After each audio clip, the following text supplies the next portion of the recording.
Gaming Morning Show.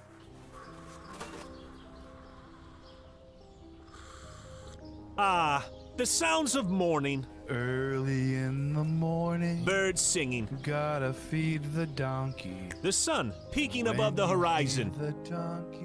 The gentle nudge from your morning alarm clock. This is what he says.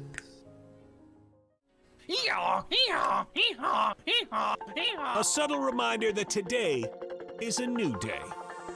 A new day for you to watch Gaming Morning Show. The show where you'll find science lessons. Says, when I bake bread, I give thousands of yeast organisms false hope by feeding them sugar before ruthlessly cooking them to death in an oven and eating their corpses. Wow.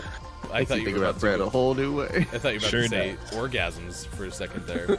Did either of you ever have that happen when you were in like biology class and you're reading? Have an orgasm? I've never orgasmed during The biology text doesn't do that for you? It's like, oh yeah. Great deals. computers and accessories special bundle. Mike, they got the super chroma color in. Did you know they had that? You overpaid for your computer.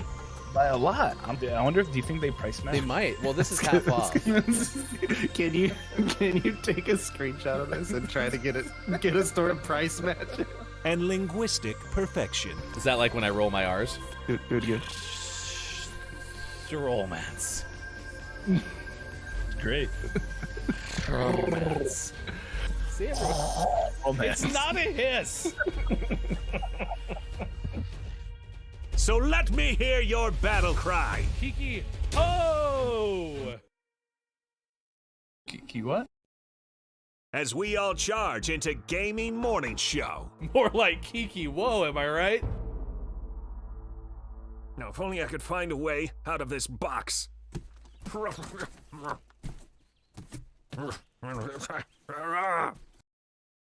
I'll catch up.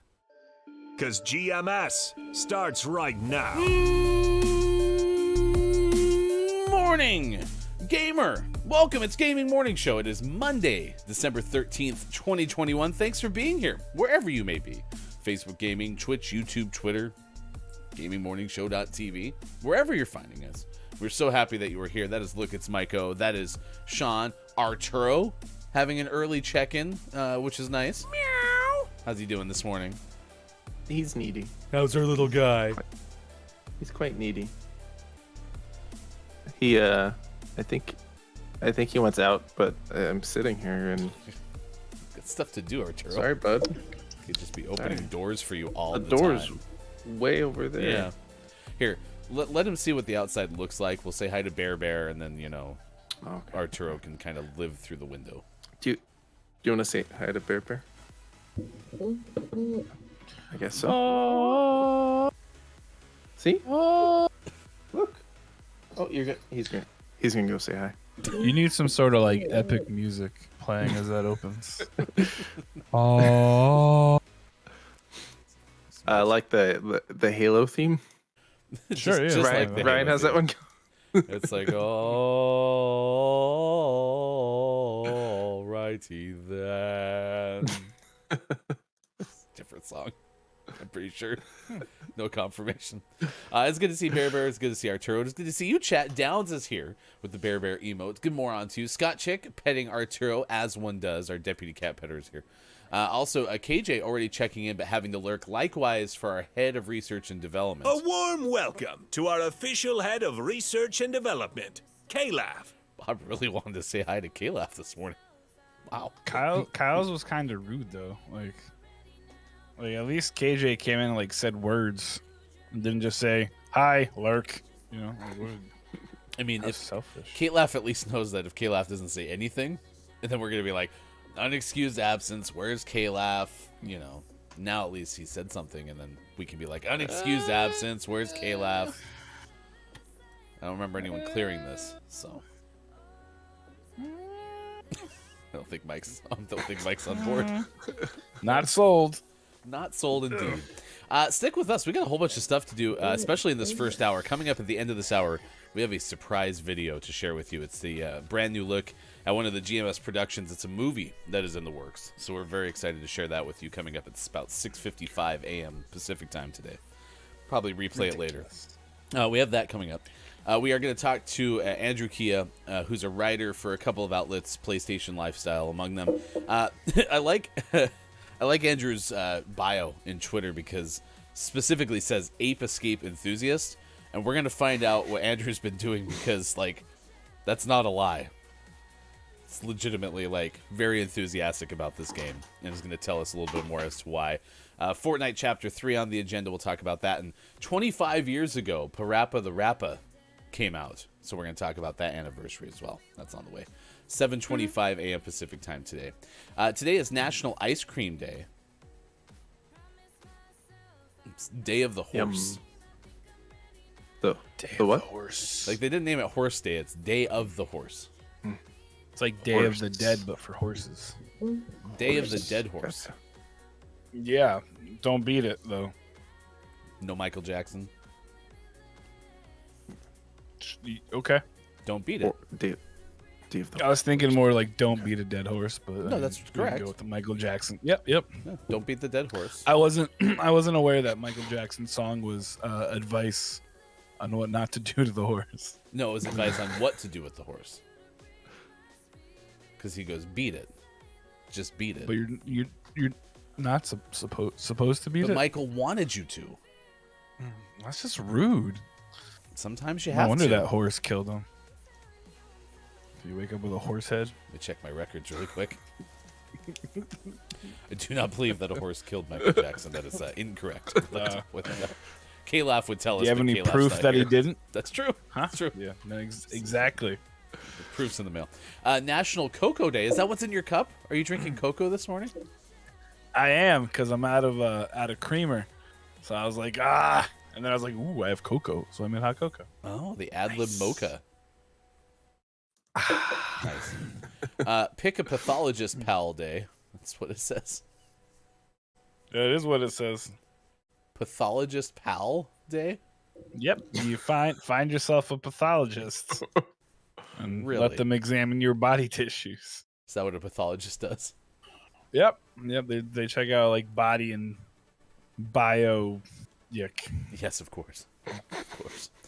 National Guard Day. I don't know if that's about the National Guard or if it's just about guards, and it's a national day of the day. Just pick, I guess. I don't know. Why does this say in all caps, actual salesperson day?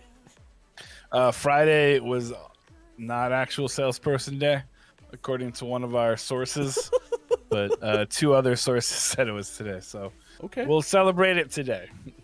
Great. Yep. And it's Green Monday, which apparently is a prompt to just buy stuff.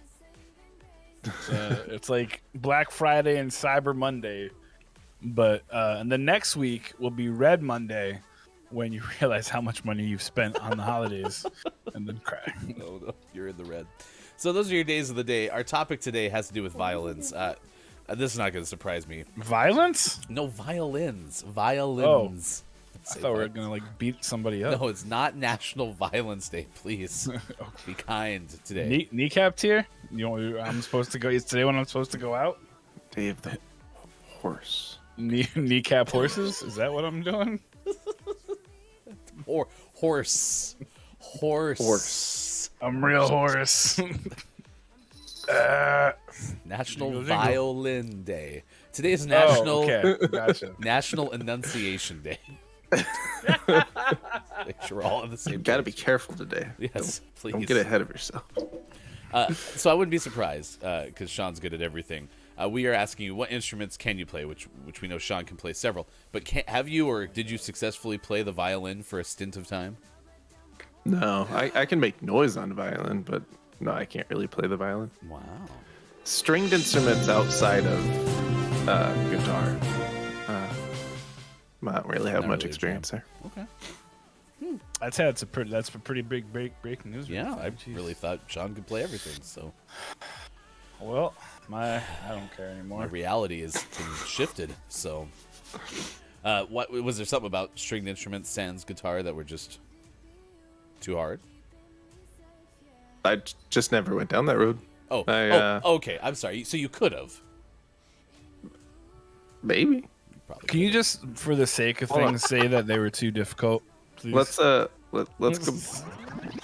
We're gonna go all the way back to middle school. It might take a couple of days.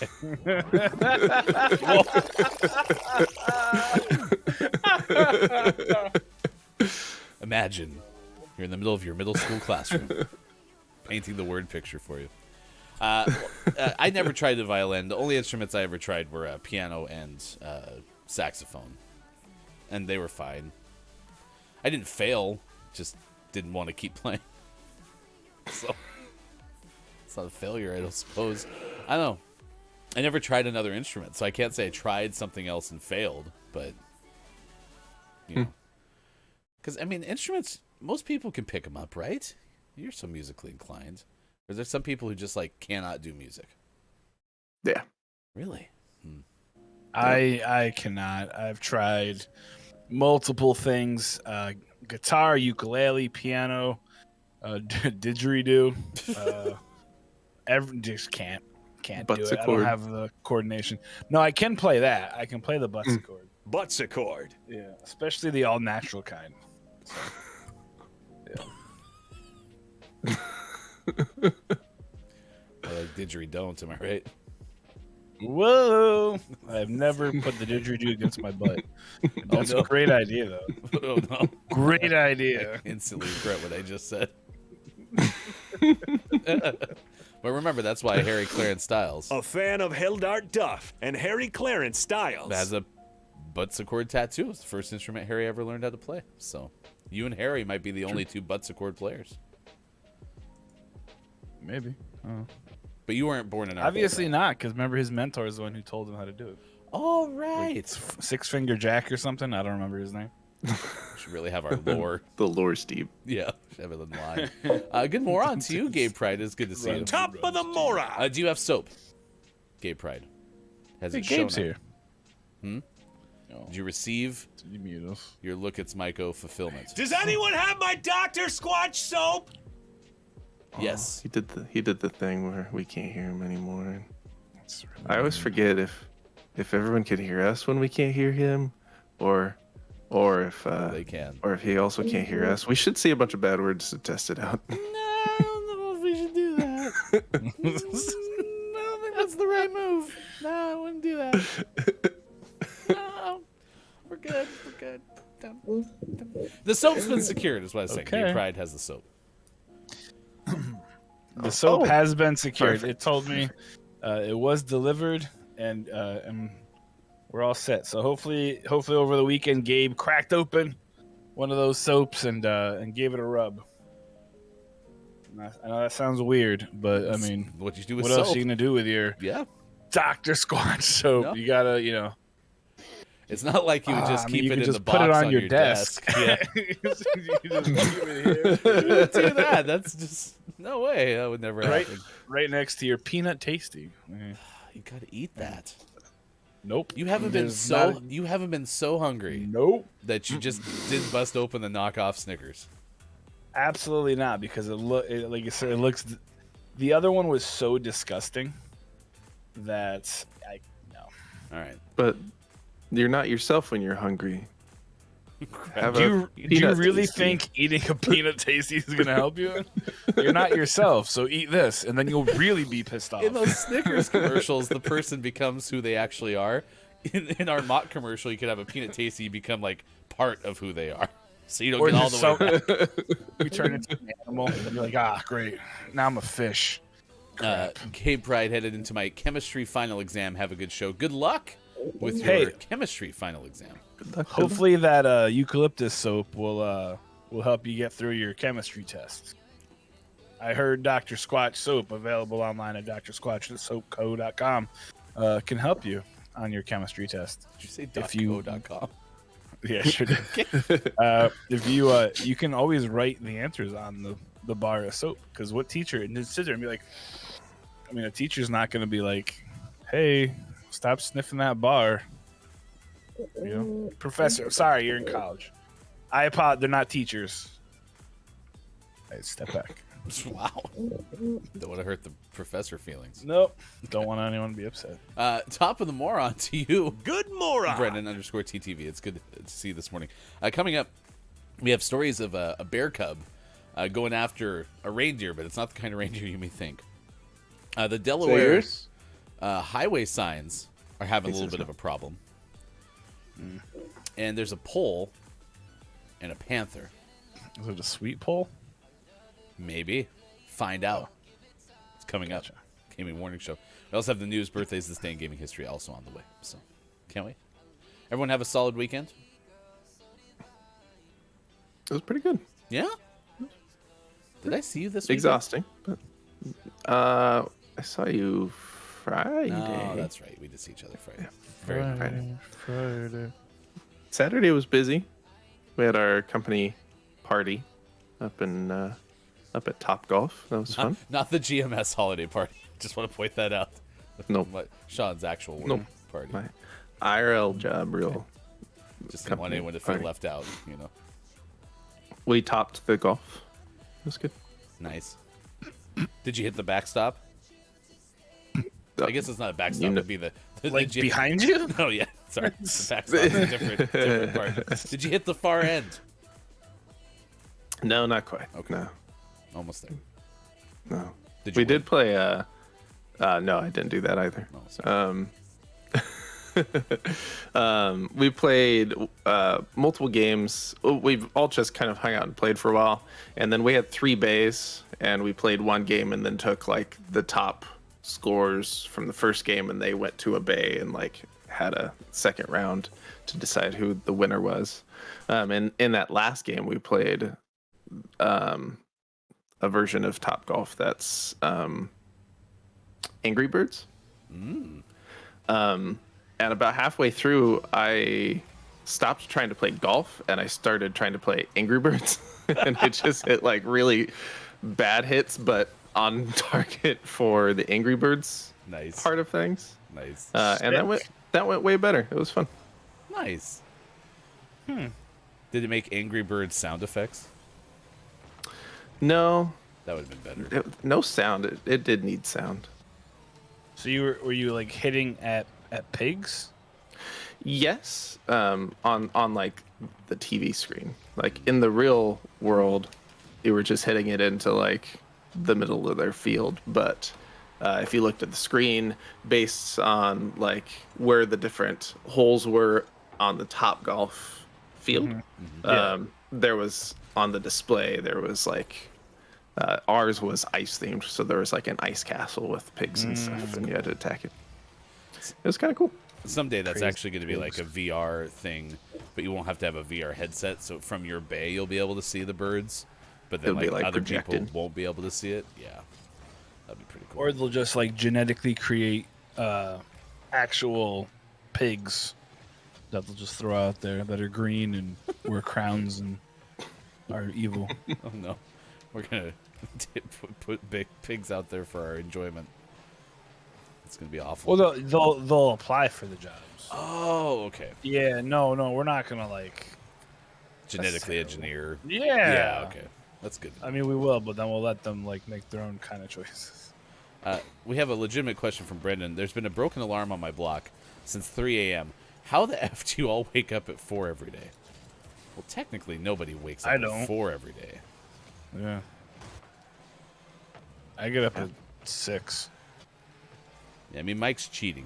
He's from the future every show. So, Technically, and then Sean, the I show's think, been over here for 24 minutes. I think Sean wakes up at 4 minutes to 6 o'clock.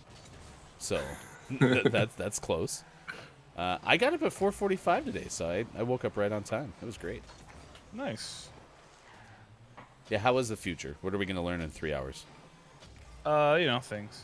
I can't tell you otherwise, then we'll all just disappear. That makes sense. Talons would like to remind us it's the afternoon. Doolulu. Yeah, but you live in another country. That's true. You're in the future. Yeah. So that's good. You're like, you don't live in our reality. You live in the UK reality. It's a different. Doodly-doo. Gosh. We talked about that this weekend. Mike was actually on a phone conversation with a hefty wife. It's true. It was a very fun phone conversation. Hefty wife is very funny.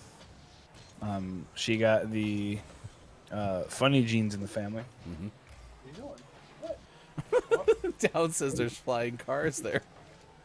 That's how far in the future Downs is. There's flying cars. That's exciting. What are they flying on? Trapeze. The Autobahn? It's a very short car route. They do flips though. Kind of looks a lot like what's on your screen right now. That's incredible. So are you from the future in this game? How do you control the future in the game? No, this is just pretend. Oh. Yeah. Oh. This is not a real life.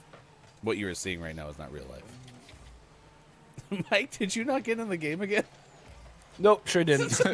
I just realized, I was like, I thought we were playing 4v4 for a second because this person's not your name. But I was like, no, this is a 3v3 game. Maybe that's why it took so long for us to load into this game, because we're already at news time. But we could not get into a game for the longest time. It's weird. Don't lick the microphone. Get away. Like the microphone. Get Do it. it. Yeah, the microphone's Get it. salty. I might be inquiring about a husky today. Do it. You want a beagle? No, I want a husky. Well, I want a German Shepherd, but the damn newspaper picture at Sean's house on Saturday when I was over there hanging out with the mom-in-law may make me get a husky. Did you say newspaper picture? Yeah, there's these things called newspapers. They still make those? Yes, and they have Like on pictures real in them. paper? Yes, I was holding it in my hand. Oh crap! Did you just hit me? Sure everywhere? did. Yep. You came out of nowhere. That was in the goal. Yeah, that was nowhere. It was off the screen. So, Brendan, are we helping with answering your question about how you get up at 4 every day? You just have an alarm in your neighborhood that goes off an hour prior to waking. It's true. Or get kids and puppies. Well, See, you came out from nowhere again. How am I supposed to see you? No, there's no newspapers in the future. Downs would like us to know. How do you get your news down?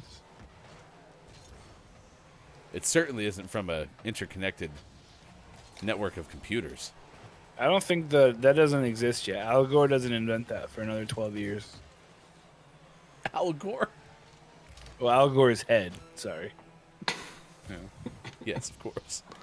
He's in the terrible maple syruping tragedy accident of 2026 in the village of Marfapot, Vermont. And he lost his body, but they saved his head. So now he just created the internet with his head. It's in a maple syrup container, though. Checks out. Yeah. Right? What do you think? You think it's right? I would have had my money on a margarine container, but You right? Hey, but maple syrup is good too. what are you wagging yourself? Are you in the goal? No, I'm in my office. I don't want to hit you again. I was pushed. We did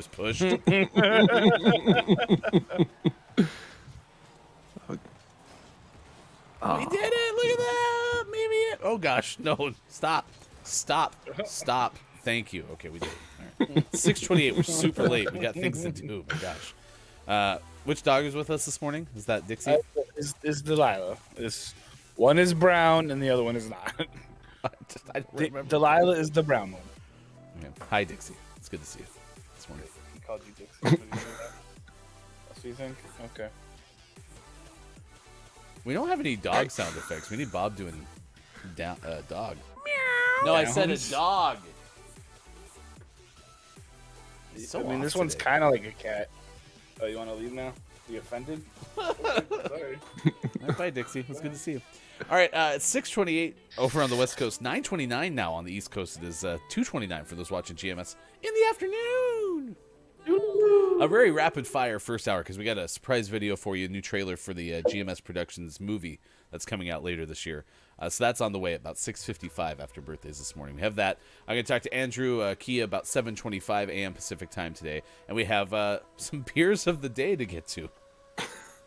Just a few. Just a few. So we got that coming up. Right now, it's time to get informed. We need to know the video game news of the day straight from the kidneys of onesports.gaming. Here's #videogameexpert. Here's Sean. Where's the pancreas? Good morning. It is Monday, December 13th, 2021, and this is your gaming morning show, Morning Pancreas News. So here's the thing. So Sony is set to acquire developer Valkyrie Entertainment. Not an arms race. It's not an arms race. It's from Andrew Reiner of Game Informer. Sony's first-party efforts are going to continue to grow. This is a Seattle-based developer, Valkyrie Entertainment, and since 2002, they've worked on over 100 games, often serving the role of co-developer on or content creator. Head of PlayStation Studios, Herman Holst, said in a tweet, quote, Valkyrie will be making invaluable contributions to key PlayStation Studios franchises. So it sounds like they'll kind of be there to help add support for other studios, at least for now. Let's be a good radio Not program and recap Okay. all of what this means. Xbox came out, they acquired a studio, and then Sony was all like, "Hey, we're not going to acquire a bunch of studios because we are not in an arms race with Microsoft." Is that a pretty good synopsis, right? Yeah, Okay. not an arms race. It's not an arms race yet. We just want to have more. That's Faster. Yeah. And better. We want to basically be able to destroy the other one. But Not like in a racing fashion. We want to win. so I have a couple young children. The youngest likes to look at the oldest and go, "Not a race." And then when the Run youngest as fast is as ready to possible. actually run to the thing that they're not running for, then he looks at her and goes, "All right, it's a race," and then beats her. It drives my oldest nuts. But again, it's not an arms race. So, congratulations, Not an acquiring arms that race. studio. Valkyrie's had a pretty good month too, because it was one of the studios that was partially involved with helping with Halo Infinite. So they had a pretty solid contribution to Halo Infinite, which came out this month, and now they got a bunch of money to be part of PlayStation. At the end of this story from Andrew Reiner finishes, quote, Sony and Microsoft are in a bit of an arms race, No. snatching up developers over the last few years to broaden their respective first-party game development efforts. ... not an arms race. JK. Great. LOL. JK. Well, I guess it's an arms race. It's not an arms race. Andrew Is this where Reiner you do, said like, it's an arms race. No, it's You do it's a the metaphor. cross fingers behind the back. Yeah.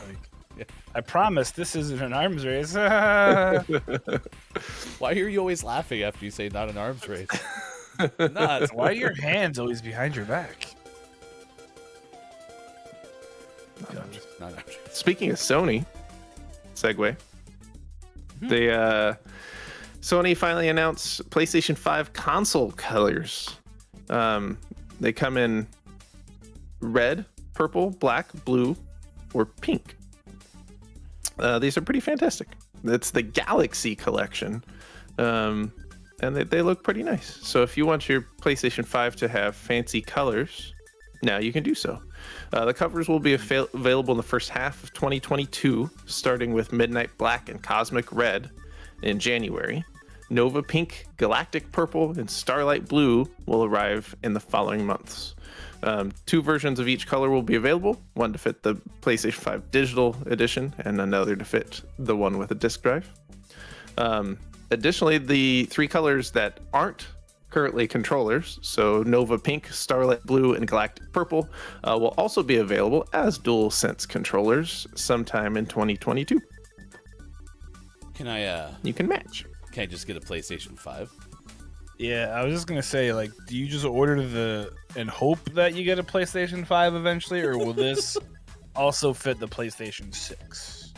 No, you just get the cover, and you put it on a PlayStation 4, and then boom, PlayStation 4. Oh, that's It's a how you 4.5. upgrade. It's a 4. Oh, that makes sense. Total sense. It plays half of the games. So. Well, good. I'm happy they're selling accessories on time. No word as to if these will sell out everywhere and be annoying to get or not, but Probably. they exist. No chips in them, to my I was knowledge. gonna say it's So probably gonna be super easy to get. should be. I'm gonna So order now- 1,000 and sell them on eBay.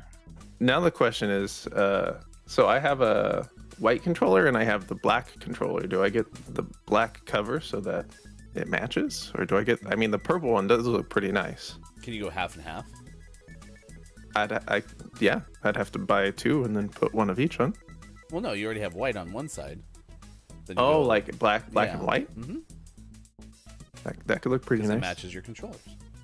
I mean, it'd be cool if you could do a custom color, and then I'll just do GMS orange. Orange, yellow. That'd be pretty cool. In the future, maybe. Year 2000. In our last news story of the day, Banjo-Kazooie is set to join Switch Online expansion pack next month. This is from Marcus Stewart of Game Informer. The Nintendo 64 library on the Switch via the online expansion pack is continuing to grow. And next month we get a dose of rare entertainment with Banjo-Kazooie.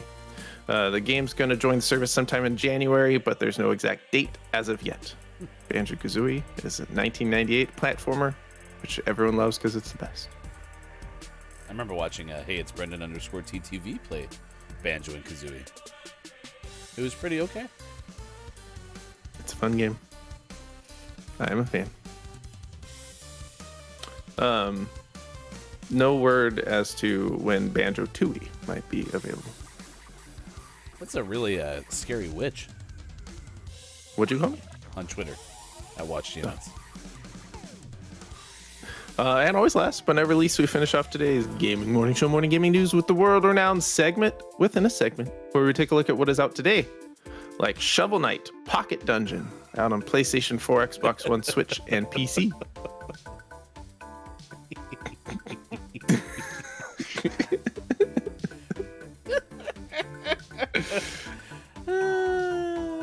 Pocket Dungeon. You may continue.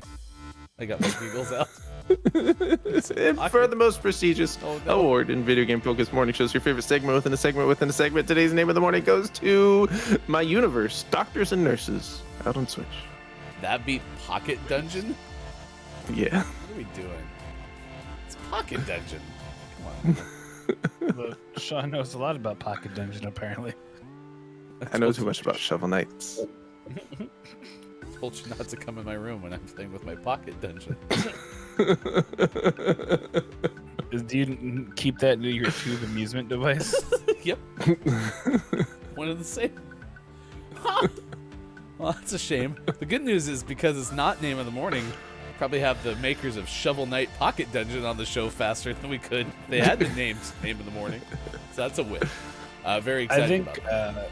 we should now rename KJ. Pocket Dungeon KJ. Well, KJ Sorry, said KJ, Pocket you've been- Dungeon in all Yep, caps. you've been replaced. or The name not upgraded. replaced. Yeah, that's the word. Yeah. Upgrade. I'm waiting for a reaction before I promote. Okay, thank you. Okay, so you will not find Pocket Dungeon Meowster KJ streaming on Twitch. You'll just see Dungeon Meowster KJ streaming on Twitch. Our culinary expert. Our name of the morning may grow up someday to be name of the month, and if it does, you have a chance to win it with Gaming Morning Show. And if you're a Patreon subscriber, you get double entries into said giveaways, including participant priority. When we do things like Among Us or Jackbox Games, you get Patreon-only Discord, and Thank you for your support of GMS. big thank you to Brendan for becoming our latest Patreon subscriber, subbed through Patreon. You too can become a Patreon subscriber by going to patreon.com/Gaming Morning Show. Join the over 20. I think there's okay. Join the 25. I think we're right at 25. I was gonna say over 25, but that would be a lie. 20 number. I think we're at 25 on the nose. So, thank you for your support. of Gaming Morning Show. You can also follow us on Twitter for any of the morning news that you missed and search Hashtag GMS Morning Gaming News. All right, 6:39 out on the West Coast. Let's go and take a look at Ben Hooper's story. I don't know for whom Ben wrote this for. I'm guessing it's UPI. But there's a bear cub going after reindeer in California. That sounds awful. This thing, what a tragedy. It got lit because it was an inflatable reindeer that was a Christmas decoration. So a California woman captured a video of a bear cub brawling with an inflatable reindeer in her neighborhood while the baby Bruin's mother watched from nearby. Donna Hargett of Monrovia posted a video to Facebook showing the bear cub wrestling with the giant inflatable Christmas decoration in a neighbor's front yard. A California woman captured video of a bear cub brawling with an inflatable... Wait, what? It just said it twice. So, yeah. I don't know why it was in there twice, but you know what? This lady found it and fought it and killed it. Didn't really kill it. The lady also said, "I looked up and there it was jumping on the reindeer." Hargett told CBS LA, "I was laughing to myself out in the streets." Hargett said the mother and cub are frequent visitors to the neighborhood. "We see these two around all the time," she said. "They're trouble."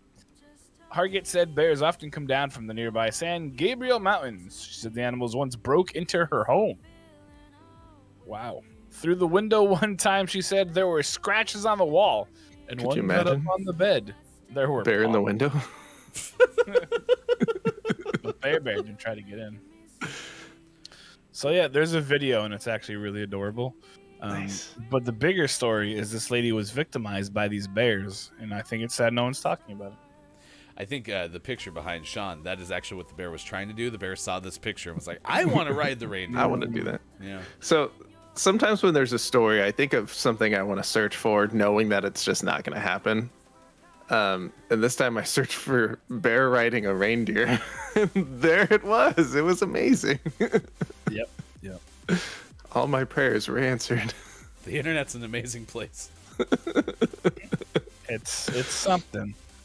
Thank you, Chris Hemme. Mayor of the Internet. That's good. We are asking you today, it's National Violin Day. So what instrument can you play, and what did you try but fail with, instrument-wise? I kind of feel bad. I basically took National Violin Day and say, hey, screw the violin. Let's just talk about instruments in general. Sorry, violin. The instrument that I've actually tried to put in some effort to try that I just never could figure out is the harmonica. Really? The holes are just so little. Little holes. Holes? Little holes. It's just I could never figure out how You're just blowing it. Wow. That well guy, yeah, I can make noise with it, but being able to play singular notes, and all the instructions I ever got were in the little pamphlet that comes with harmonica, which isn't much, but they're just focus your air into a small stream to play one note at a time. Oh And I'm like, gosh. I can't do it. It doesn't work. Yeah. Just so you know, this Frank guy is just basically trying to hit people. So. Brendan said, tried but failed at guitar and piano, soon to fail at ukulele. Self-fulfilling prophecy now. Okay. The ukulele should be easier. It takes little effort compared to a guitar. Get it? Because it's smaller. Little because it's smaller. Wow. Okay, cool. And it only has 4 strings, so it should only be 2/3 as difficult. Get it? Because there's less strings than the guitar. So don't worry about it, Brendan. You got this. We believe in you. Oh, I missed. So did he. I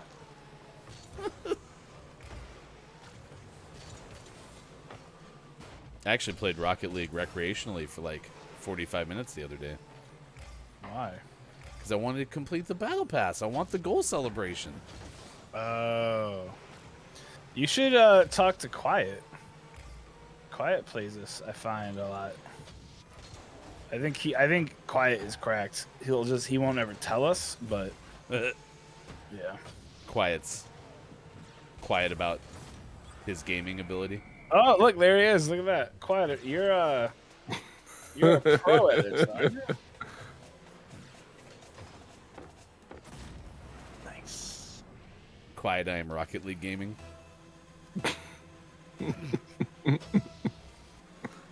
Oh, no, correction. Quiet is just aight. That means he's really, really good.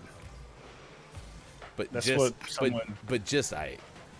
Like, That's what somebody who is just I would say, or someone who is really, really good would say that. That's someone who's just I would be like, yeah, I'm pretty good. so Sean's just aight at adjusting people. Yep. Okay.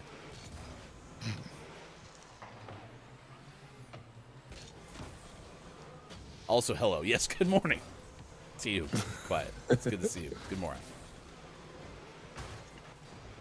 Oh, so close. All right, clean it up there, hefty goof. Yeah, Hefty goof.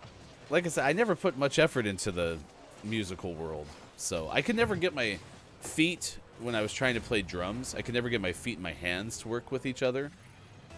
And I want to think that because I kind of was able to do that with rock bands, that I could now. But I mean, hell if I know. Never tried. I don't know anyone with a drum set. I want a drum set. Breaking news: Sean's getting a drum set. I'm sure our father-in-law would love that. Our father-in-law is not a big fan of noise. That's something that could go in the studio in the future. Yes, in the future. I'm not going into the basement to go play in the dark. Right now. Chucky might be there. Oh, gross. Probably, though. Quiet, then we'll know another drummer birthday. Get it? Of all the things I heard about from Friday's show, that was one of them, which was Mike trying to mimic Bob. It was so good.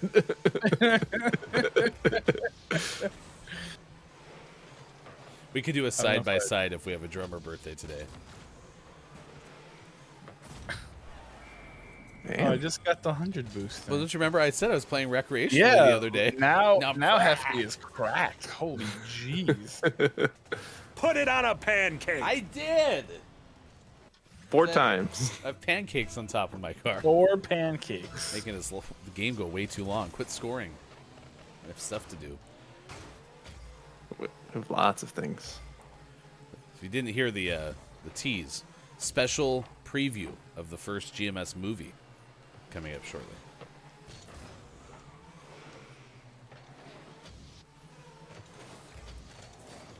Damn it, Frank. Is it Spencer Frank? It's his cousin. Ah, cousin Frank. Yeah. Cousin Frank sounds like a generic character in an Adam Sandler movie or something. It's the sequel to My Cousin Vinny, My Cousin Frank.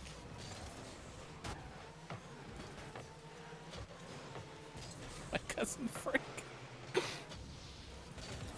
Remember the magic of My Cousin Vinny. But different. My Cousin Frank. Coming to theaters this fall. Starring Marissa Tomei. Marissa Tomei reprises her role.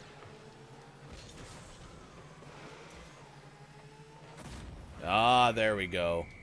Look, it's my Nice. goal.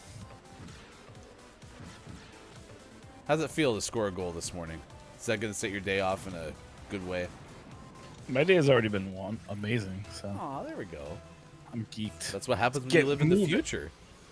I know, right? I already know everything, so then I'm like, meh. Like, this piano's gonna fall out of this building. Let me just stand over here, you know? Oh, until I score that goal.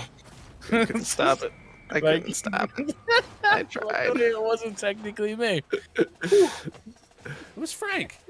Good job, Frank.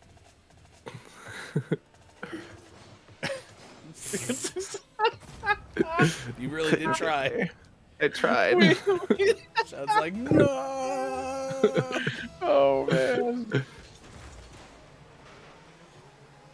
Quiet, did you have a nice weekend? Brendan, likewise. Was it quiet? Were you gaming? We're gonna find out that Quiet has a whole bunch of other hobbies and interests, and we're gonna be like, wait, but I thought you were just quiet and gamed. And then you're gonna look at me and Turns be out like, he's a drummer. you're gonna look at me and be like, I thought you were just hefty and a goof.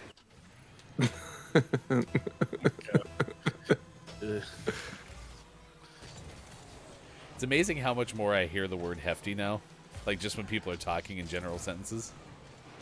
Right? Like, on the radio, it's like, yeah, I got a... Are you talking about me? I got a hefty boost the other day. I was like, hashtag hefty boost. Just send them a bill every time you hear them say it, though. Royalties. Quiet did get pretty quiet weekend, though. Crazy. Nice. I think Chipper's AI, yeah. Because just centered this perfectly. Frank was like, screw that noise. Frank said, no, close one. Sorry. Every time I hear the word Frank now, I think of Shameless, which is that show on Showtime. It's a show on Showtime. William It H. is. Macy. So it's good. All right, 6:51. We're right on time. Now it's 9:51 out east. It is 2:51 for those watching GMS in the future.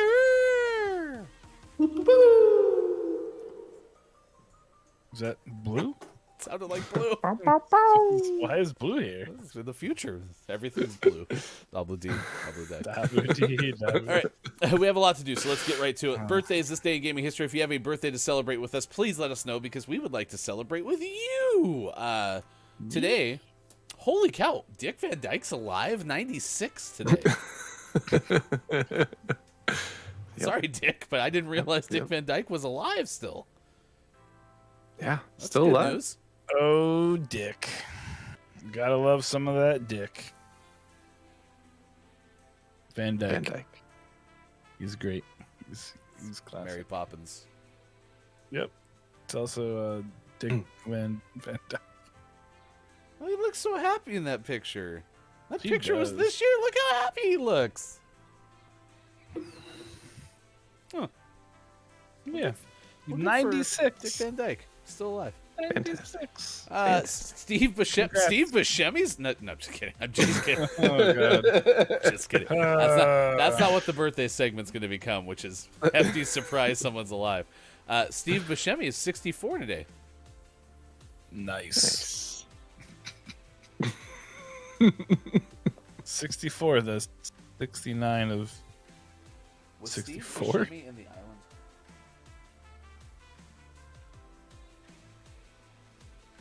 Yes, okay. So I think Steve Buscemi might have been in. Nope, that's just a list of. Yes, Steve Buscemi was in The Island. Scarlett Johansson. and Great. I am barely breathing singer, Ewan McGregor. Jamie Foxx is 54. What do you think's on this phone? I'm gonna Very guess surprised. he's like FaceTiming, or this was when he read that Electro was gonna be in Spider-Man: No Way Home. One of the two. He just saw the Rotten Tomatoes score on For Any Given Sunday. It's a classic. It's a good movie. I saw it on Christmas Day. I heard from the Dan Patrick Show that apparently Al Pacino doesn't know much about football, and so that when he had to play the coach in that movie, he was just learning on the fly. Perfect. Couldn't tell it all. Is this Amy Lee of Evanescence? Yep. 40 years old today? Yes, She's it only is. 40. Hell yeah, Amy Lee the same is age as I freaking am. Awesome. Lizzie Hale's pretty awesome too. There you go. Amy Lee, 40 Who's today. Lizzie Hale? From Hailstorm. Who? You've never heard a Hailstorm song? Nope. I play it at DMCA. So. Can you sing it? No, it's more like instrumental. Like, I mean, Lizzie does sing, but like, Oh. yeah, it's, the music is the better part. So. Okay. And Taylor Swift, who's also a singer, turns 32 today. T Swizzle. I love Taylor Swift. Yeah. I'm a Swiftie. Overrated. Your face is overrated. Oh, okay. She performed at the Rock and Roll Hall of Fame induction ceremony. Good. The most notable thing she's apparently ever done. Yeah. What a Hopper fun was there. fact. So Oh, you went to see Tay Tay, huh? That's cool. I went to the Hall of Fame thing. So Yeah, to see Tay Tay. I don't think there's a drummer birthday, so we can't do a side by side today. Oh. No drummer. Bummer. Maybe tomorrow. Tomorrow. All right. Any other birthdays? It's Jeff Skunk Baxter's 73rd birthday of the Doobie Brothers and Steely Dan. Oh. You need Skunk. to go fishing in the dark. It's trumpeter Wesley Watkins' birthday of Nathaniel Rateliff and the Night Sweats. Wow. He's 34. And the That Night was the name Sweats. of my band in high school. Do you know any Night Sweat songs? I sure don't. Hey, we've got a trumpeter birthday.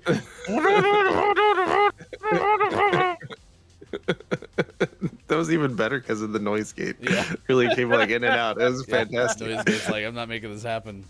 Well, maybe I will. Just a little bit. It's saying like, hey, like we can't let them hear everything because then they won't buy the album. This thing.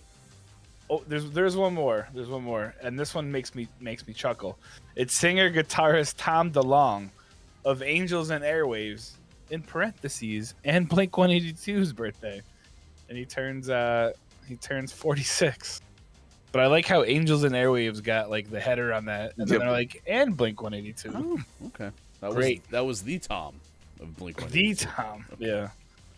Notable UFO lover, Tom DeLonge. 1994. Lawsuit or not lawsuit? This day in gaming history. Not lawsuit. All right. Apple Computer announces the Pippin video game system.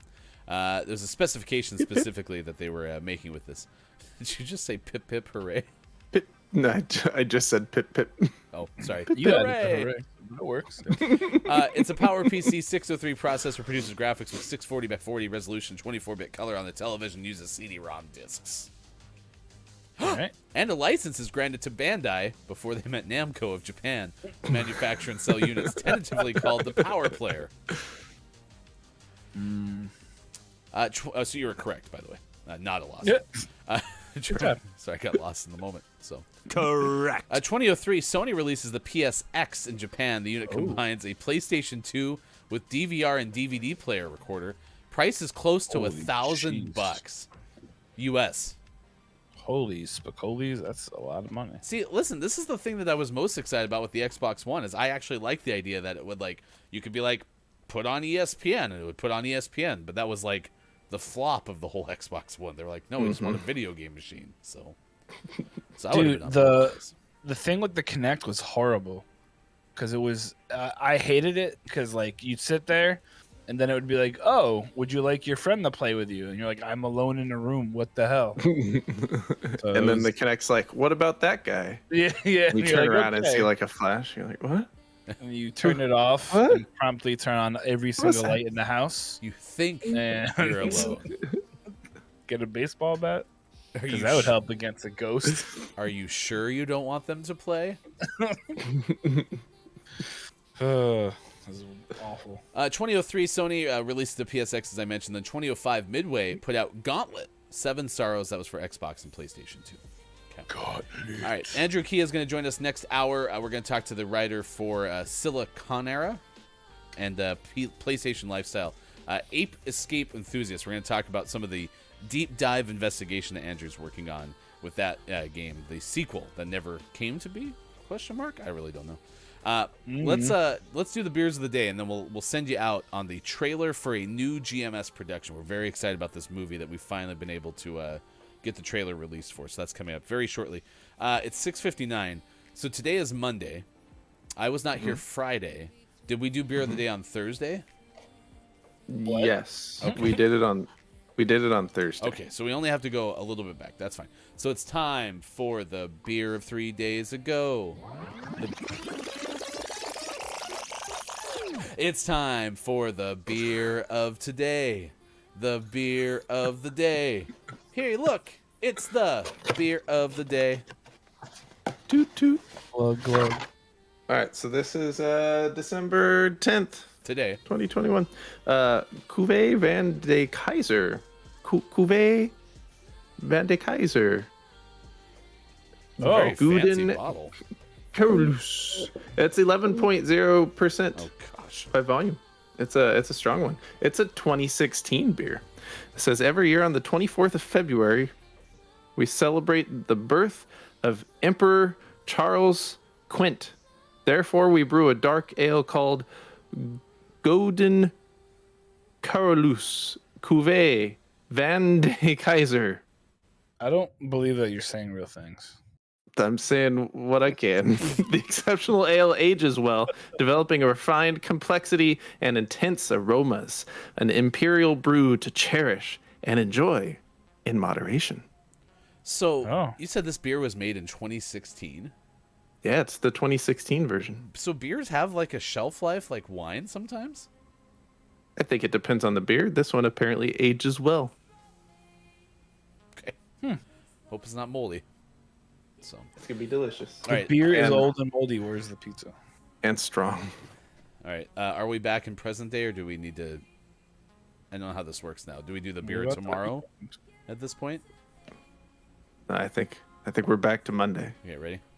But what about Saturday and Sunday? So it's time for the beer of 2 days ago. Beer of 2 days ago. Hey, look, it's That the was real stuck in there. beer of 2 days ago. Glug, glug. This one is a whiskey barrel stout from Boulevard. Can I have that one? Broken dreams.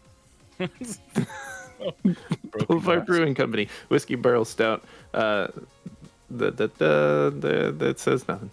It's a barrel aged imperial stout, 11.8% alcohol. per volume. This is gonna be a. They wanted Those are gonna Sunday be a- to be really rough, didn't they? We might need to break those up a little bit. Those right next to each other. We got to write Corvallis Brewing Supply and Corvallis Brewing and be like, so is your whole thing about like ABV? Jeez. And those are like Friday and Saturday, so at least they put them in the weekend. True, I guess. Hardy or not? Oh, they're hearty. Lots of it. It's time for the beer of yesterday. The beer of yesterday. Hey, look, it's the beer of yesterday. Glug, glug. Ah, beautiful. We have Black Butte 32. Their limited release of Black Butte, which is always delicious. This one's only 13.4%. Jeez. We're going the wrong way. In celebration of our 32nd anniversary, this year's Imperial Porter was aged in Colombian rum barrels, infused with cold brew coffee, and spiced with nutmeg, vanilla bean, and sweet orange peel. I didn't Black realize. 32. Sean, I don't mean to correct you, but I believe you're saying that wrong. I think it's Black Butt XXXII. Sorry. Oh, good. Hefty wife is here. Good moron to you, Hefty wife.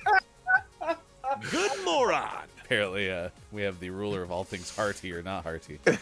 I really thought Black Butte was farther away than like 32 from their anniversaries, but apparently that was 2020. So there you go. All right. So the vote is for not hearty. I.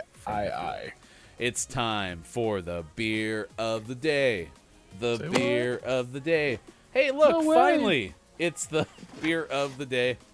Glug, glug. We're up to Upright Brewing. I don't think so. Midnight Reflection. Ooh. Let's see. This one's 3.5%. Correct. Nice. Goodness. Monday beer. Midnight Reflection is a barrel-aged table saison showcasing heirloom barley and oats from Portland, Party Oregon. or Upright hefty? Brewing. That one's just hefty. So I think that one's named because as you're laying on the ground after the last 3 days, yep, you can just stare at your midnight reflection. it's upright Enjoy. brewing. You're Yeah. finally upright after 3 days of being on the ground. Did you really say one of those things is 13 point something? Yep, that's the Black Butte. Got some work to do. At least we know that one's tasty because we've had the Black Butte, the annual special one, the limited release. True. All right, Mike and Sean have to go, so everyone please say goodbye to those two. Also, everyone say goodbye to Bye. Bear. Bear's gonna go outside and be an outside bear now. So, Bear's already Bye, outside. Bear. and if we didn't see Diego, goodbye, Diego. He's running around like a lizard. Yep. All right, as we send you to break, it's time for the debut, the premiere of the very first GMS full-length feature production. Okay, this is a trailer for a movie that's coming up soon, and then we'll send you to break. After that, Andrew Kia coming up next hour on Facebook Gaming, Twitch, YouTube, Twitter, and at GamingMorningShow.tv.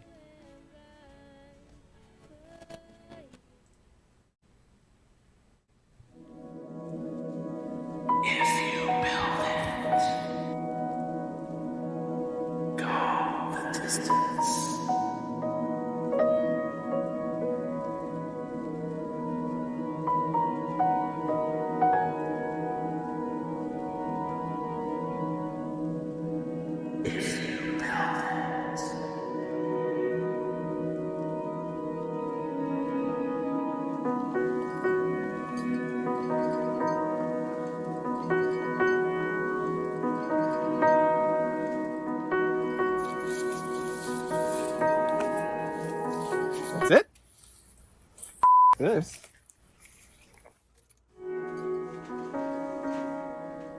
That's all you built? Why didn't you build more of it? They're not coming.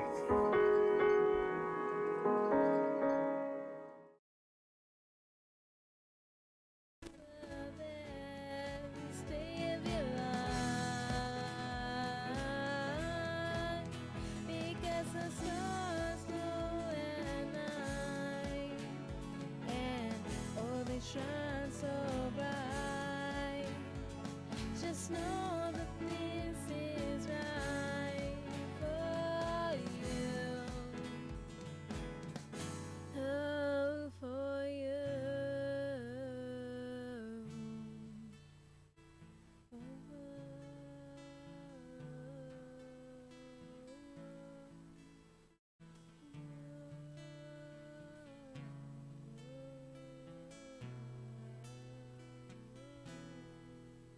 Now the sun is shining bright, the stars come out at night.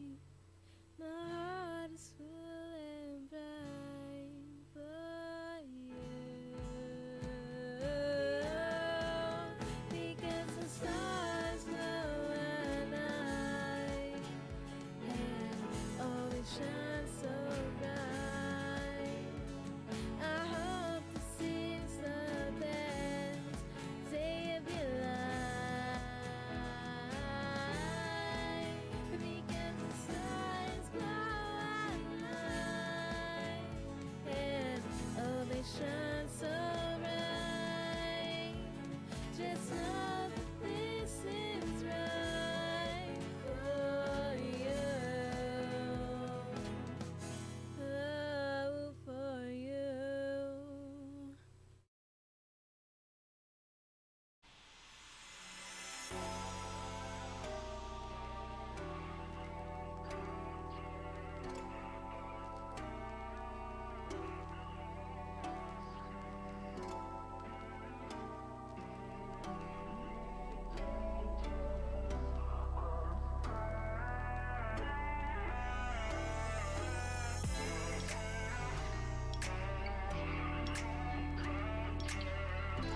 Tonight, on I Guess We'll Never Know, we go inside the unsolved case of a sibling rivalry. A misunderstanding between brother and sister that led to destruction. Mom, have you seen my Furby? What started as a practical joke turned deadly. Copia said, my sister tried to convince me that it was based on a witch in the woods near my house. I boiled her Furby in response. It was premeditated. Turns out, it was third-degree murder. The eyes and beak melted slightly. A special GMS event. Furbicide in the forest. Only one Furby was harmed in the making of this promo. Or was it? The truth is, You can't kill a Furby. It's behind you!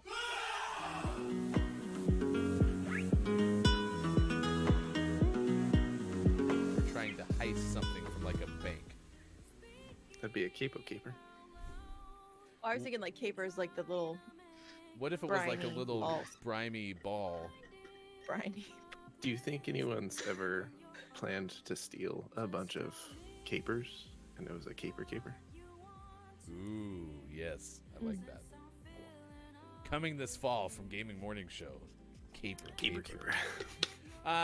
Also, Sushi has an Apex. This is fresh, hot off the presses.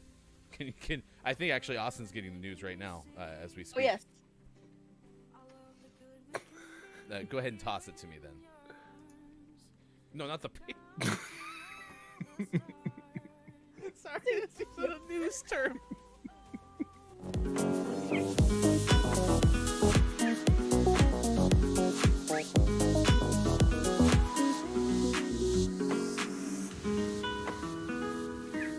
All right, everyone get their tube amusement devices. Coming up on Gaming Morning Show, today's interview and sports. Find GMS on Facebook Gaming, Twitch, YouTube, and GamingMorningshow.tv. Time for hour number 2, right now. Morning, gamer. Gaming Morning Show continues. Thanks for being here. It is, in fact, the first day of the week. It is Monday, December 13th, 2021. I'm hanging out with you for the rest of the show, flying solo. It's 13 past 7 o'clock. Andrew Kia coming up in about 10 minutes from now. We'll talk about Ape Escape, Fortnite Chapter 3, and Parappa the Rappa, which celebrated its 25th anniversary last week. Tomorrow, JT Torres, Justin Peterson will join us. They have some research that they're working on regarding video games being used in academia. So we'll talk about that coming up on Tuesday's show. I am Jeff Downs. If you build it crappy, they will judge your flower beds. They will judge you Flower Bed of Dreams 2022. I mean, I don't know why, for the life of me, there's 4 corn stalks growing in the back of Sean's house, but for some reason there is. So, there you go. KJ said, what did I just watch? Brendan, I don't know if I've ever seen that. You had that was a debut. It was a premiere. Maiko is suggesting we shoot the second episode or second version of that movie in Mike's backyard down the road. If you missed it in the break, we will show it again to you as we move into the 8 o'clock hour coming up later on Gaming Morning Show. Violin Day is today. It is National Violin Day, to be very specific. So we're asking, what instrument can you play? What did you try but failed? I spent a couple years doing piano. Didn't fail, just didn't enjoy it, so I stopped. Saxophone was doing pretty okay. I actually played 3 different versions of the saxophone for like 4 years, but then just found out band was not my jam, so I got out. I haven't tried to play the guitar. I could see myself failing with that. That seems very complicated, but maybe not. Oh, the drums I kind of failed because I could never get my feet to work with my hands. Because I remember like trying to learn how to play those things. Didn't go very well. So anyway, I guess that could be considered a failure. What else is going on today? We have National Cocoa Day, Pick a Pathologist Pal Day. It is Day of the Horse, National Guard Day. No confirmation whether that's National Guard Day as in, someone who's a guard like a security guard, for example, or if that has to do with the National Guard.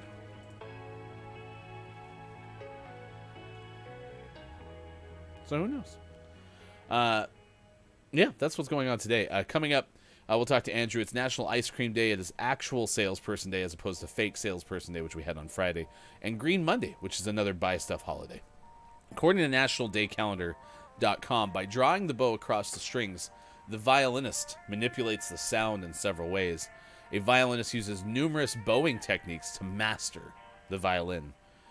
The strokes dictate not only notes, but the quality of the note played. While we associate the violin with classical music, it easily crosses genres.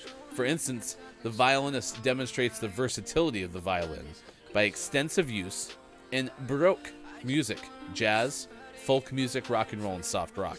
It is believed that Turkic and Mongolian horsemen from Inner Asia were the world's first, or rather earliest, fiddlers. They played two-stringed, upright fiddles strung with horsehair strings. Likewise, they played using horsehair, bows, and rather often featured a carved horse's head at the end of the neck. Wow. The violins we play today, as well as the violins and cellos, or violas and cellos, with bows still strung by horsehair, are legacy of the nomads, according to nationaldaycalendar.com. So, if you're wondering, that's what it's about. So, there you go.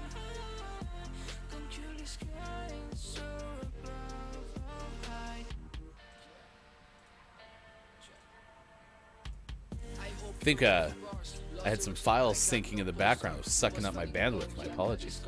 All right. We're going to try to play some Rocket League. We'll talk to our guest coming up in about 7 minutes from now. Ape Escape enthusiast Andrew Kia coming up in just a little bit on Gaming Morning Show. Thanks for being here. We appreciate it. It is Monday, December 13th, 2021. And if you missed the trailer for the Field of Dreams parody, we can play that at the 8 o'clock hour as well. Yeah, music just wasn't my jam, but it's great to know Sean. It's great to know people who really do enjoy music. That's something that I found myself enjoying a lot. I'm really curious about what like interests other people, and so like being able to hear, how Sean got into music and why that was a big part of Sean's life was always intriguing to me. So, very intriguing.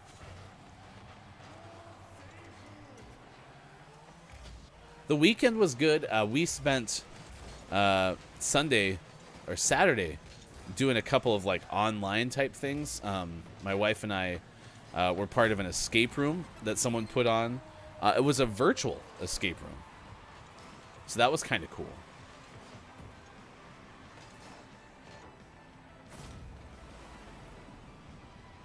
So it was a virtual escape room. There was someone in a room in an actual place.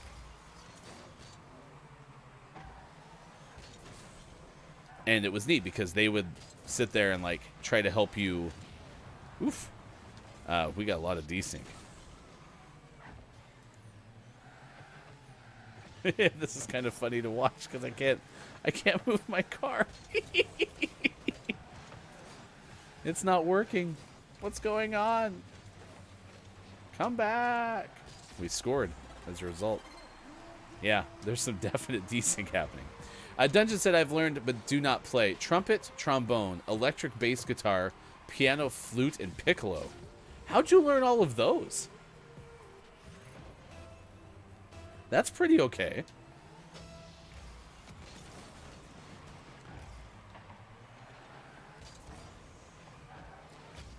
I'm trying to see if my...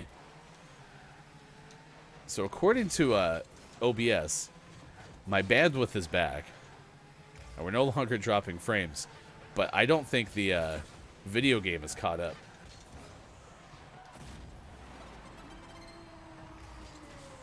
The video game's like, screw that noise. Which is hilarious to me. Downs goes, was it scary? So this is the virtual escape room. So there's a person in an actual escape room somewhere. And then they use a camera to kind of like basically be your avatar in this escape room. So that you can like move things, open drawers, try different codes on padlocks, those kind of things, right? And Downs says, was it scary? Because Downs is part of this too. Yes, it was unnecessarily scary.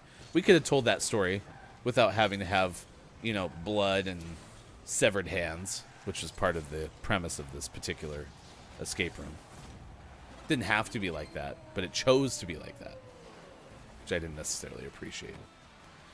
So yes, Downs and I were sitting there. Every time that something would be found, they had like this like place that they had you open on the internet, where they would show you the documents and things up close. You could examine them a little bit easier when you've uncovered them. But every time you uncovered one of them, there'd be like this ominous tone. It was like a boom, and it was very frustrating. It was like unnecessary to have that sound. So Downs in that respect, yes. It was unnecessarily scary. So, but I'm impressed. Like, I've never done an actual escape room. So I've never done the one where you're all in the room together. And for trying to translate that experience into online, I thought they did a tremendously good job. So, yeah, I'll say that we can vote to concede, because we can't actually play this game. So, it is now 7:22 out on the West Coast. It is 10:22 for those watching out on the East Coast. 3:22 for those watching GMS in the UK. Downs goes, I didn't like the bathroom.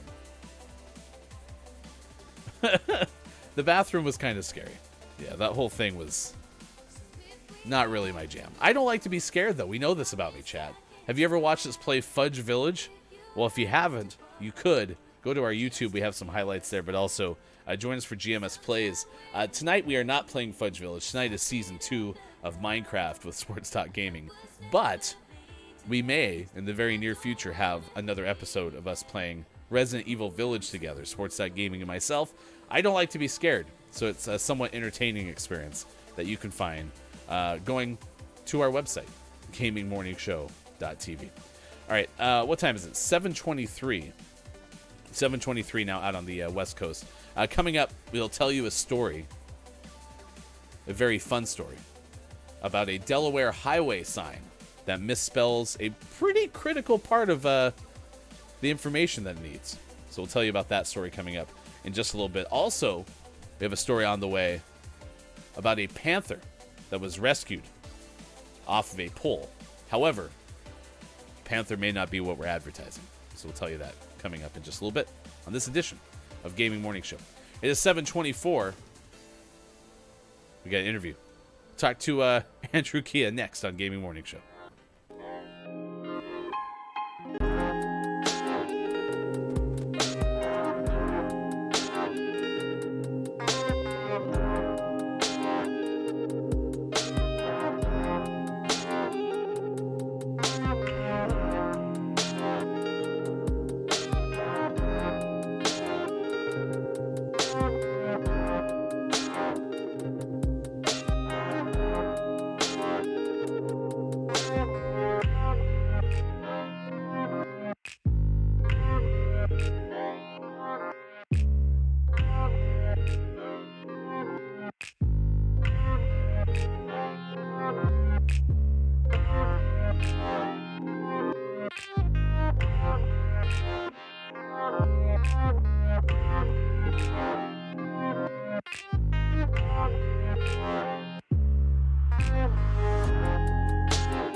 Gaming Morning Show continues, and we are thankful to have the opportunity to talk to Andrew Kia, writer for Siliconera, PlayStation Lifestyle, and more, and self-proclaimed Ape Escape enthusiast, which, Andrew, I'll be honest, I'm very excited about the final question I'll have for you today.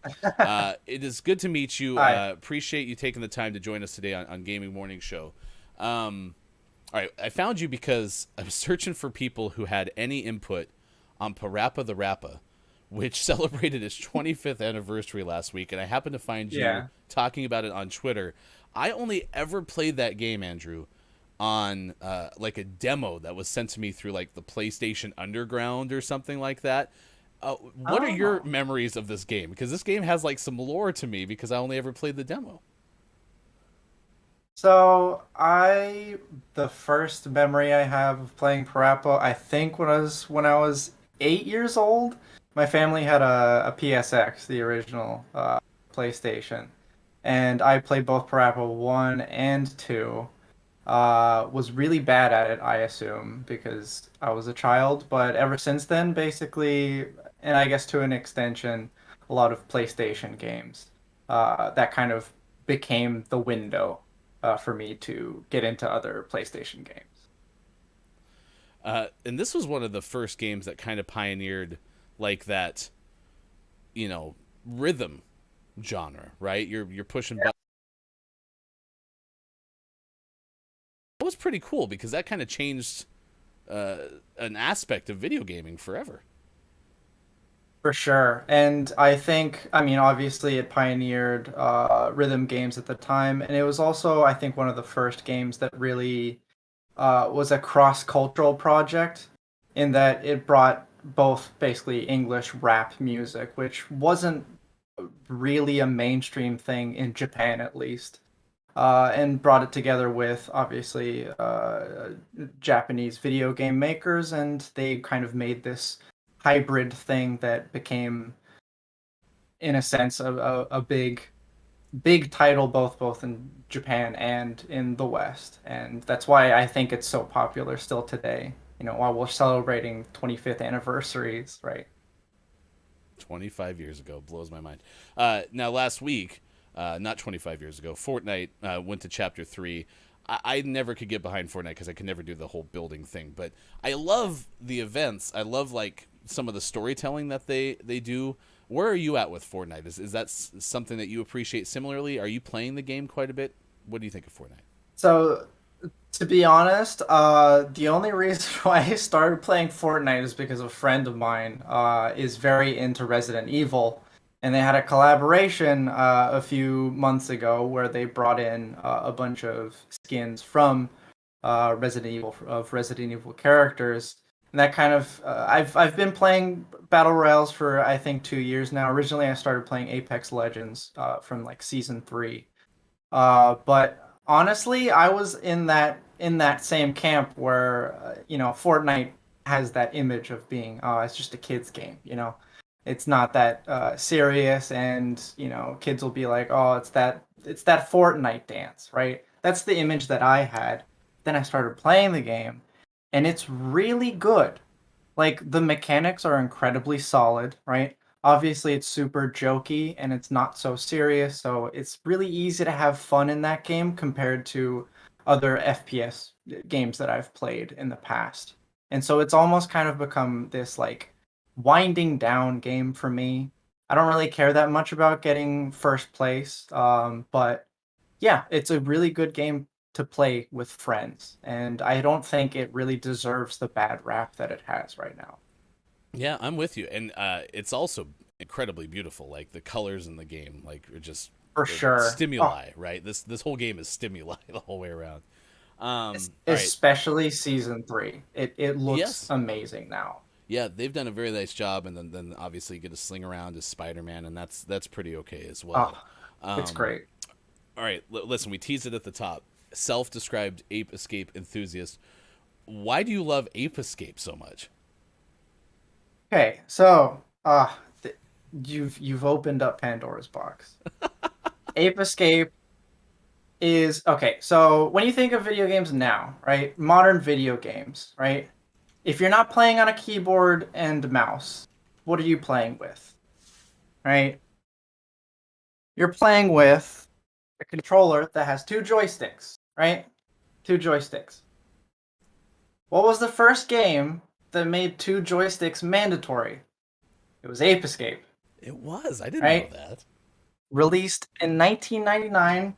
It was the first game to make it mandatory. A lot of people didn't like it at the time, but that became a mainstay. So, off the bat, right, Ape Escape is a pioneer, right? And since then, obviously, the last mainline game that was released was Ape Escape 3 in 2006. But it really, I think, paved the way for not only platformers, but I guess the way that we play games now. And I don't know about how it is in the West because I grew up partly in Japan, but Ape Escape is a cultural phenomenon in Japan. A lot of people still love it to this day. People still do speed runs of the games. But yeah, I just want more people to know about Ape Escape. You know, that's why I'm an Well, enthusiast. well, yeah, and you're digging through what's going on. You're digging through blogs and things to try to find information about why like a sequel never happened. What the heck is going on? So the thing that still baffles me. So there is, of course, a very dedicated online fan base uh, around Ape Escape. A lot of people still talk about it to this day, but unfortunately, I think the last game that came out was a PlayStation Move game in 2011. We haven't had an Ape Escape game in basically a decade, right? And so what I have been trying to do recently is I've been going through old dev blogs that aren't even accessible anymore unless you go on the Wayback Machine. And I've been trying to, I guess, piece together what exactly happened to my favorite franchise. I've been going through articles from IGN and Kotaku about basically the background of Japan Studios, which was PlayStation's development studio that closed down, or I guess was restructured in 2020. And I'm trying to figure out because recently a producer that worked on the game has been tweeting about basically stories of during that development period. And he's been mentioning some pretty interesting details about some games that were in development post Ape Escape 3, specifically a sequel. He doesn't name it. He doesn't name it Ape Escape 4, but a sequel to the mainline game that unfortunately wasn't released. So I'm doing a little digging on that, but in general, I'm focused more on, I guess, translating these development blogs so that they can be accessible to a wider audience in the hopes that people will pick up the game again. Fortunately, it's kind of difficult to get your hands on unless you have a physical copy and a PS2. There's no legal ways of playing it, I should say. But yeah, I just want people to play the game, you know? Do you think we'll ever see the sequel? That's obviously the golden question, I suppose. I hope so. So a very interesting thing happened recently. I don't know if you've heard of it, but a game called The Tomorrow Children has been, I guess, greenlit in a sense. It was a game that was originally released in 2016 under PlayStation, but then it was basically the servers were shut down a year afterwards. And the people that worked on the game tried very, very hard. It was a company called Q Games. They worked very, very hard to bring back the IP, to basically buy back the IP from Sony because it was developed under Sony, basically. They worked basically their asses off for 5 years, and they finally got the IP now. And after they got the IP, the founder of the company, his name's Dylan Cuthbert, he mentioned Dylan Cuthbert used to be a very big person in like the PlayStation development scene.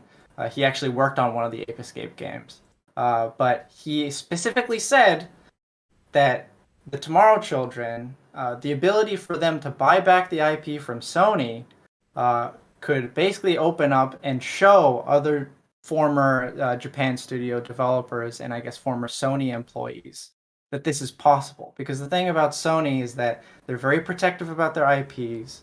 They don't really, if they make an IP and it doesn't sell well, they won't really allow other studios to use them again unless it'll benefit. Oh, we had a quick blip with the interview with Andrew. Lost Andrew, bringing Andrew on back. We got you back, Andrew. Sorry about the blip on there. What were you saying? They're kind of picky about bringing him back? Yeah, put simply, it's a very difficult road to get your IP once you've developed it under Sony to get your IP back. And so he's shown basically, and he said in an interview with IGN that former Sony employees, you can definitely do this. You can get back your IP, and he specifically mentions Ape Escape, right? Games like Ape Escape could possibly come back. It's a glimmer of hope. It's not obviously written in stone, but that's obviously one. And then you have, currently Team Asobi, who's made Astro's Playroom. They have a lot of experience in making platformers, so there's definitely some hope out there. But it's really, and I can't stress this enough, it's really up to the people demanding that they want Ape Escape games. So one of the things that me and a lot of fans in the Ape Escape fandom are saying is promoting these games and raising awareness to be like, hey, try playing this game from 15 years ago. It's wacky, it's fun, right? Give it a shot. Andrew, Kia, thank you so much for taking the time to join us. Weird bandwidth issues today. I'm going to bring Andrew back in just to say goodbye. Hey, Andrew, thanks for taking the time. We're having really odd bandwidth issues on my side, which doesn't happen very often. But what I will say is thank you. They can hear you if you'd share where we can find your work and how to keep in touch with you. I think right now the best place would be my Twitter, Woodhouse, @Woodhouse. That's WOULDHAUS. Yeah. That's where I mostly post. Yeah. Thank you. Yeah, we have that linked in our chat. Really odd. I haven't had bandwidth issues like this in probably half a year. So really odd. But the good news is we can hear everything you're saying. We now have an adopted love of Ape Escape. And even Brendan in our chat was saying, yeah, I have my eye on Tomorrow Children. So I wrote that one down to ask our video game. Definitely give that game a shot. Yeah. Yeah. Let's have you back at some point, and we'll keep an eye on things from you. Appreciate you taking the time to join us on Gaming Morning Show. Of course. Thanks for having me. Absolutely. Andrew Kia joining us this morning on Gaming Morning Show. All right, right now it is 7:39 out on the West Coast, and appreciate you hanging out with us wherever you may be, Facebook Gaming, Twitch, YouTube, Twitter, and at GamingMorningShow.tv. Tomorrow we'll talk to JT Torres, Justin Peterson. We're going to get an idea of how those two are working on some research specifically to encourage the use of video games in lesson planning, in teaching. And it's more elaborate, more detailed than that, but that's the premise of what we'll talk about tomorrow with JT and Justin on Gaming Morning Show. What an odd day. I was syncing files in the background, not realizing it. And so I think that's kind of set my internet a little bit awry. So I apologize for that, causing a little bit of hecticness on the stream. But that said, I checked a couple times, Andrew coming through loud and clear audio-wise. Ape Escape. I did not realize it was such a pioneering game with the two joysticks thing. And Brendan said specifically, for Brendan, I didn't know about Ape Escape. My first memory of two sticks was Halo. But, I mean, when this controller, right, because this is pretty much similar design to the very first DualShock, this was all you were using for a very long time, right? And so being able to add that in, even if you think about like the N64 controller with the joystick in the middle, on the left-hand side, there was like a completely unused part of a controller, right? And so, it's nice to see that game was kind of what basically took and utilized everything that there was available. I love Parappa the Rappa too, and I'm happy that Andrew had a little bit more of an educated perspective of that game because all I remember was playing the demo, and it was super fun, but I never went beyond that. I just can't believe it's 25 years old last week. So kind of crazy. So big thanks to Andrew for joining us on the show. And if that whole thing is useful on YouTube, I'll post it on our YouTube page after the fact. Last week we had 2 students from Dakota State join us talking about a couple games that they had made through a class that was offered at Dakota State that kind of encompassed all perspectives of what it's like to make a video game. And that was a really interesting interview because it's cool to see that that's a actual like degree program route that people can take. So learned a lot from that interview last week as well. Andrew Kia, thank you so much for joining us on Gaming Morning Show. It is 7:41. I'm going to tell you about Delaware. The Associated Press and WJLA have this story. There's a highway sign in the great state of Delaware that made one big gaffe. You want to know what that gaffe was? Well, that gaffe was the fact that, you know what? It spelled the name of the state wrong. I admit, I always had spelled Delaware D-E-L-E-W-A-R-E. Delaware. It's D-E-L-A-W-A-R-E. This sign did not make the same mistake I make, however. This sign spelled it without the second vowel. So it was D-E-L-W-A-R-E. Delaware's Transportation Department and its contractor, Kiewit Infrastructure Company, said the sign was always meant to be temporary and had been replaced because they're working on construction, some sort of project. Exit 7 was closed. And so the subcontractor, quote, hurriedly made a placeholder sign after learning that the permanent one might not arrive in time for when they needed to close the exit. And so, as a result, the haste made the sign be slightly incorrect. The issue has been completely resolved. A person wrote in an email, some people joked on social media that Delaware is how locals pronounce the state's name. Anyway, the Transportation Department poked fun at the misspelling on Tuesday, saying on Facebook that it was a test for drivers. If you make a mistake like that, I guess that's one way to try to cover it up, is be like, oh yeah, no, we knew about it. It was just a test to see if you caught it. It's one way to go. It's ridiculous. I love it. But hey, at least it was a temporary sign. It's not like they had one of those. Have you ever sat there and looked at how big highway signs are? When I was growing up, we stopped on an interstate to long-term borrow a mile marker sign. Yeah, it was a long-term borrowing. We were definitely going to give it back at some point. And that sign was taller than me. It was a 3-digit mile marker. And we finally knocked it over by backing a truck into the pole to like loosen enough from the ground so that we could actually take the sign, borrow the sign, because we were definitely not stealing it. And yeah, those signs are huge, like really gigantic. So it's good to see that, you know, that the Delaware sign was temporary. Because if they had spent all the money to make a full-blown sign, it's going to be a very expensive gaff. Oh, KJ's back. It's good to see you. We just had Andrew Kia join us and talk about a little bit about Ape Escape. I also learned about a game called Tomorrow Children?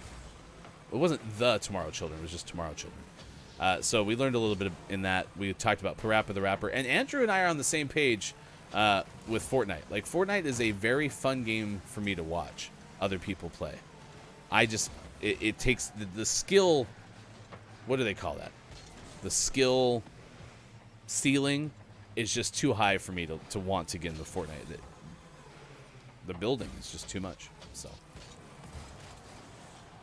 beautiful. And especially, like Andrew said, Chapter 3. Like, and I guess it's built on a different engine now. So I don't know if that affects, like, the visuals of it. But that game is just visual stimuli all over the place. But look, it's Maiko. Felony. No, it's a long-term borrow. I had a friend who was in charge of county roads, you know, in a particular county near where I grew up. And there was a sign that was mile marker 69. So as you can imagine, that one was frequently targeted for long-term borrowing. And so that person finally got fed up with always having to replace it, that they started to take like tar and stick it on the pole that actually held the sign up, and then made the ground underneath it also very, very tarry. So whoever attempted to borrow that sign on the long term would have a harder time. And it worked. It worked. Never said full good moron to some folks who stopped by during the interview. I don't know if it's Cage or Kage, and I say that because we have a friend of the show named Kage Boy who spells the front end of their name the same way. But good moron to you, and Vash was here as well. Thank you for saying good moron. If you're not familiar, K-Laugh always does have a warning for us. In the future, please be careful when telling strangers good moron. Sincerely, K-Laugh. But we can assure you that on Gaming Morning Show, that is a genuine greeting. Top of the moron! Our good friend Dr. Chick, who was on the show, one morning had a typo. Speaking of typos, Delaware, Dr. Chick had a typo. And as a result, we now say good moron to everyone. Yes, Quiet, I am a very expensive gaffe, for sure. Coming up, we'll have sports in a little bit. Next hour, we'll play some community games and then have your Gaming Morning Show, Morning Gaming Renews, clip of the day, and takeaway that was pretty okay. Also, if you missed the trailer for the soon-to-be-released full-length feature from Gaming Morning Show from GMS Productions, stick around. We'll play that trailer back for you coming up in just a little bit as well.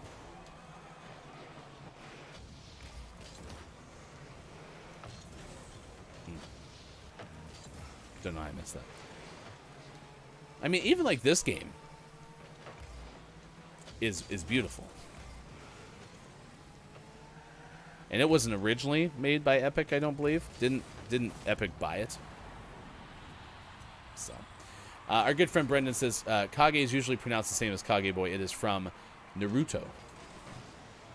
Thank you. I did not know that. Good moron to you, Groggy. It is good to see you. Top of the moron! I hope your weekend went well. Today's topic of the day, for what it's worth, is National Violin Day. And if you haven't been here before, the premise of the show is we are a morning radio show that plays games. Mike and Sean had to run after the first hour. They will be back tomorrow. Mike will be here for the whole show, and Sean will be here for at least part of it. We recapped our outstanding beers of the day, and then added today's beer of the day for a total of 4. 3 of which are hefty in alcohol. So it's going to be a long sample of the beers of the day. KJ has to go back to the grind. Thank you for stopping in and hanging out with us this morning. We learned about KJ having tried to play piccolo and some other instruments. Groggy can play the kazoo. That's not necessarily an easy task, my friend. Our good friend Wallstormer and Kim Chica recently raised $30,000 for Player vs. Hunger. And in the process, we're playing the kazoos to thank people for donating. Superphonic, I tried the violin and failed. There you go. So Superphonic has experience not only with our topic of the day, but failure through our topic of the day. Brendan apparently just found out about the Kage connection as well. That's good to know.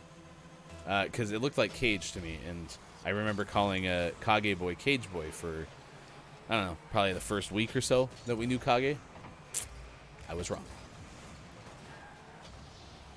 I never got past the dying cat phase. So my daughter in 4th grade orchestra picked the violin, and Sean had warned me, have you ever heard a really bad violin player? You know, because kids, or anyone picking up the instrument for the first time. Like, that's an understandable phase. Honestly, it wasn't as bad as I had thought. So I don't know how dead your cat was, or how serious its ailment was. But for my daughter, like, it wasn't god-awful. Proud of her for that. In fact, she'd look at me and be like, Dad, what do you think of the violin that I'm playing? And I'd be like, it's not god-awful. Compliment of the year, right? Right? Scott Chick, I attempted the chanter, but number one, it requires too much puff, and number two, my stumpy little fingers can't get to the bottom notes. So I love this story, Scott Chick, and I'm sorry that this is going to go the way of conkers, because that's something we learned from you last week about conkers. You and Downs had some very good insight into the world of conkers. But what's a chanter?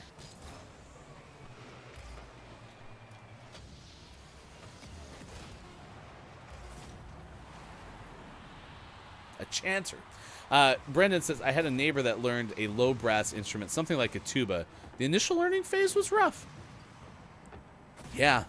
Like, the worst part about doing the woodwind instrument, which was, saxophone that I played, is when you missed a note on a saxophone, like when you didn't give the ample and necessary breath that was required to play a clean note, oof, it made some awful noises.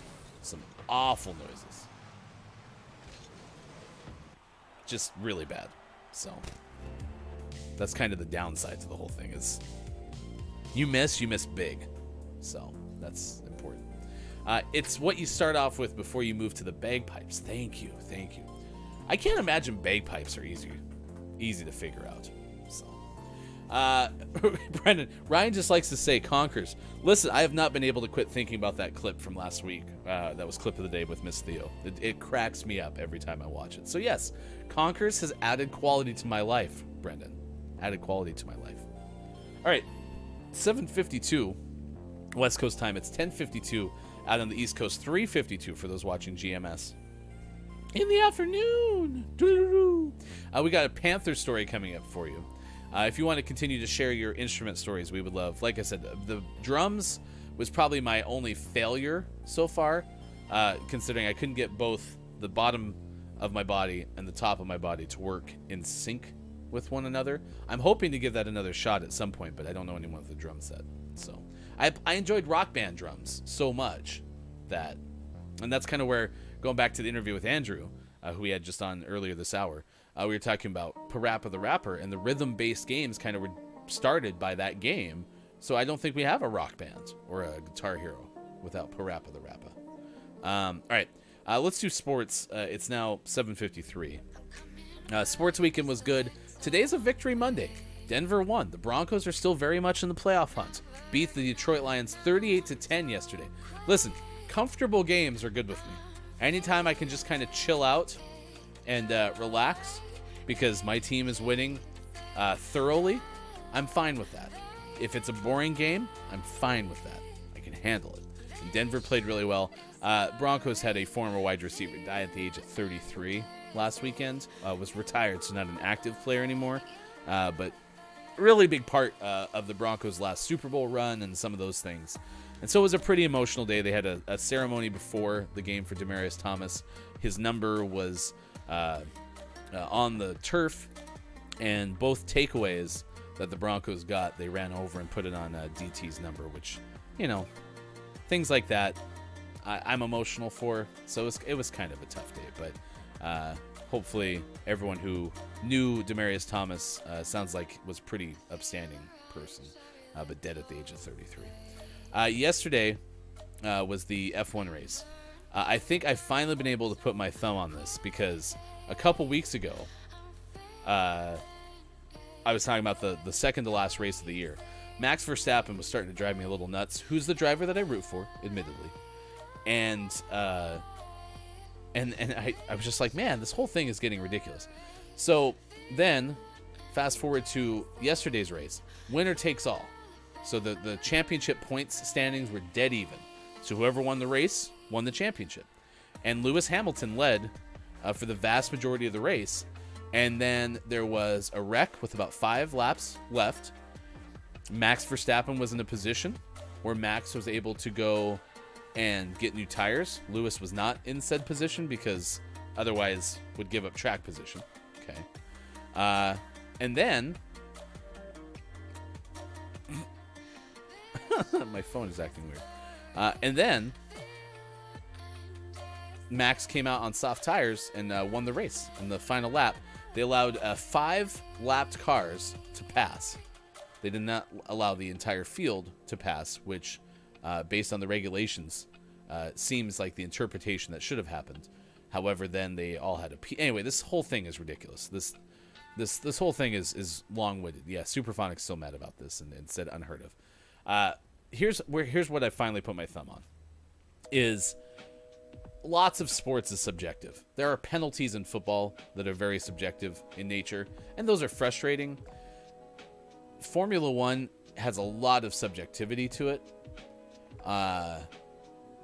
Because you have people reviewing like passes, for example, the stewards, to determine if that pass was legal. And then you have things that are happening in real. There's just a lot of subjectivity to it. And I don't know if I love that about F1. I like the racing. There's the whole theory of like,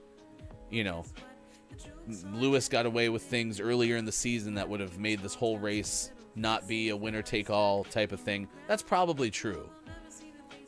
I don't like the subjectivity of F1. But that's okay. I still enjoy the sport. And maybe the fallout from what happened yesterday is, they clean some of that up. Or Michael Massey gets fired, which I'm not rooting for. But it was just an odd year.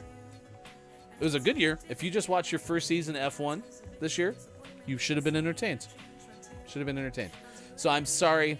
Lewis Hamilton, I think, did a tremendous amount correct this whole season. Shout out and mad respect to Lewis Hamilton. If there is a driver that I'm not rooting for, but I like a lot, Lewis is that person. So anyway, there you go. Is that good for F1? Max Verstappen, your world champion, but controversy, even some appeals left to sort out. Congratulations. And Sergio Perez is damn great. Sergio drove his butt off yesterday. All right, there you go. A Heisman Trophy winner was Alabama's Bryce Young. And there's your sports. I just upgraded my phone to iOS 15, and it's kind of glitchy. Don't like it at all. Oh, yes. Quiet Time Gaming. The last drive for the Broncos was 88 yards, which matched Demaryius Thomas's number, which was kind of cool. Top of the moron to you, Pickle Feeds. Good moron. It's good to see you. Thank you for being here. Congratulations to Yuki Tsunoda on another amazing season in F1. For what it's worth, Mike, Yuki had a great race yesterday. So Yuki finished strongly. That's a win.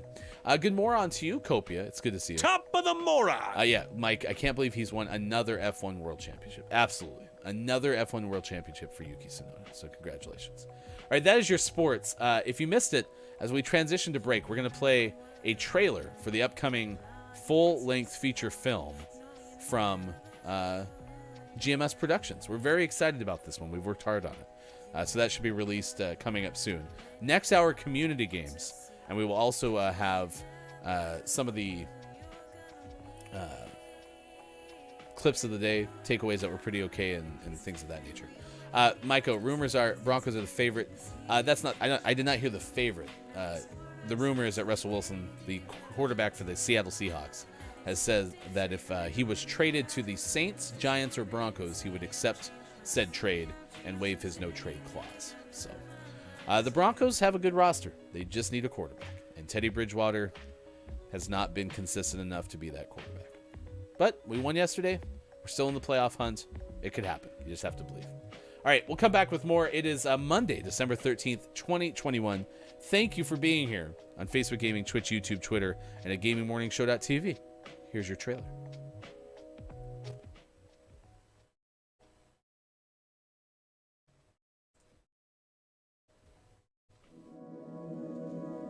If you build it, go the distance.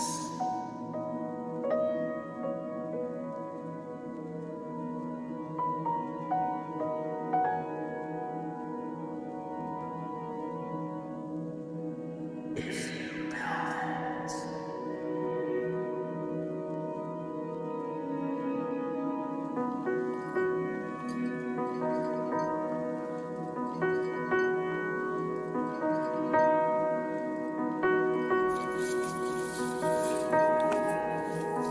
That's it? This.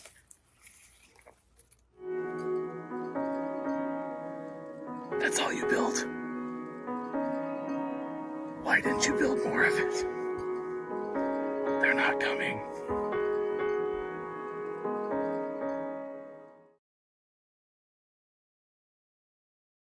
Truly free, I pay my dues.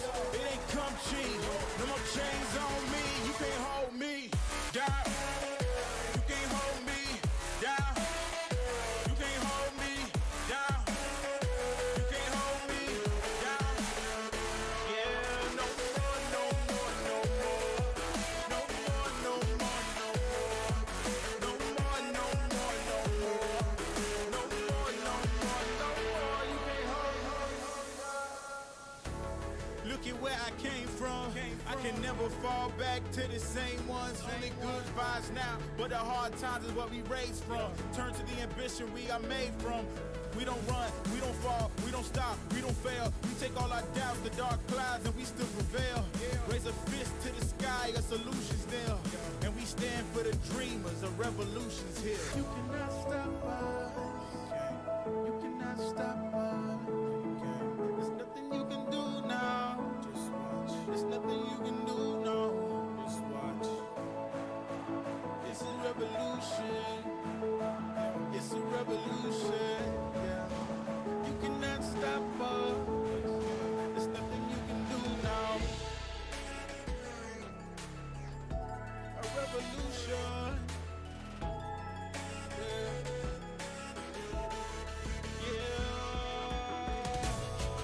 You can stop what you can't see.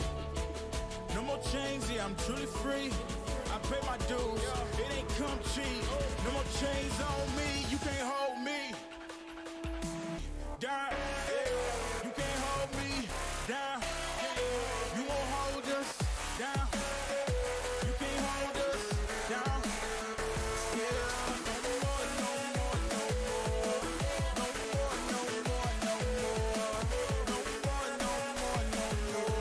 No more, no more, no more. Yeah, you can't hold us down.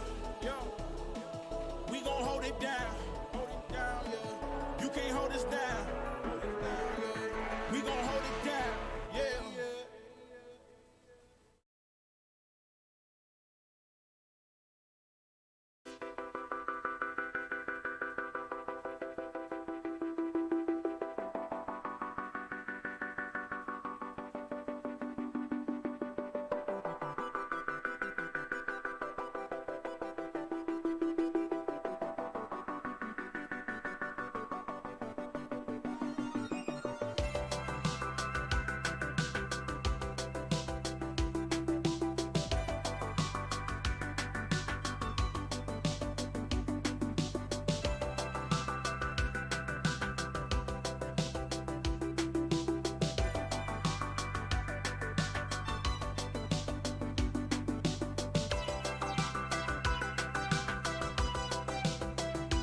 were so close. Hippos. I've been to Disneyland. They're dangerous. You gotta look out. That's why this game's so scary. Hippos kill more people every year than sharks. Did you turn around?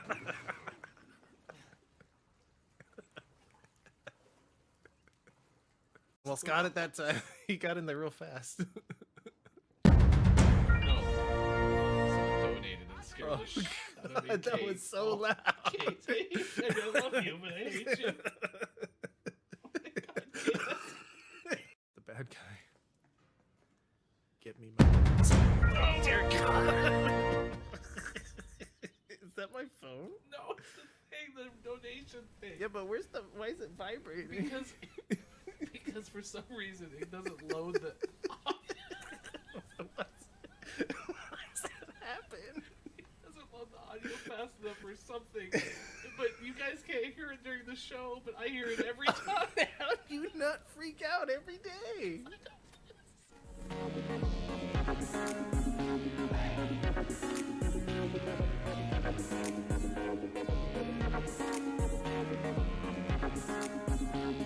Coming up on Gaming Morning Show, Community Games and GMS Morning Gaming Renews. Get ready for your takeaways that were pretty okay and the clip of the day. Join our Discord and become a Patreon. Go to gms.watch and click on where to find GMS. Time for hour number 3 right now. Morning, gamer. It's Gaming Morning Show. Thanks for being here. Monday, December 13th, 2021. Tonight, 8 p.m. Pacific Time, GMS Plays is on the air. You can join sports.gaming as we play Season 2 of Minecraft, played on Friday night as well. It's been a lot of fun. So Part 2 of Season 2 of Minecraft coming up tonight at 8 p.m. Pacific Time. GMS Fudge Village, working on some dates that we can play that before the end of the year. We'll let you know when those are revealed. We have GMS After Dark coming up on Wednesday with Look It's Mike O. Special guest Kathleen L. Along with Christmas M.E. coming up on Wednesday, 4:45 p.m. Pacific Time. Thanks for being here. I am Hefty Goof, JT Torres, Jason Peterson. I said Justin Peterson will join us tomorrow on Gaming Morning Show. We'll talk about teaching using video games. A little bit about that coming up with Gaming Morning Show. All right, anything else to talk about today? Yes, we will tell you about a panther that was stuck on a utility pole. We might tell you about a bear cub attacking Christmas decorations. It is Day of the Horse, but not Day of the Beaten Horse. No. Day of the Beating of the Dead Horse? Day of the Dead Horse? I don't know. It's not one of those. National Cocoa Day. Pick a Pathologist Pal Day. National Guard Day. National Ice Cream Day. Actual Salesperson Day as opposed to fake Salesperson Day, which was on Friday. And today is apparently called Green Monday or something like that. Because you're supposed to go out and spend more money because it's December and retailers need cash. Yes, Kalaf, hop in and I will send you an invite. Today is Violin Day, National Violin Day. So we are asking you, chat, hey, what musical instruments can you play? We're also asking you, hey, what instruments have you tried and failed with? Because that happens occasionally. It is the 8 o'clock hour. Welcome in.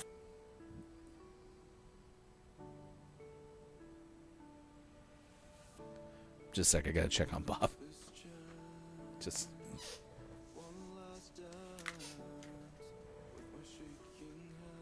You okay? You just kind of started to say hi to everyone and then you quit. Yeah? Okay, turn the microphone back on. Why'd you turn the mic off? Well, they can't hear you without the microphone. You good though? I know. But it's Christmas season, holiday times. We need you to kind of step up, okay? Yeah, we'll talk about that later.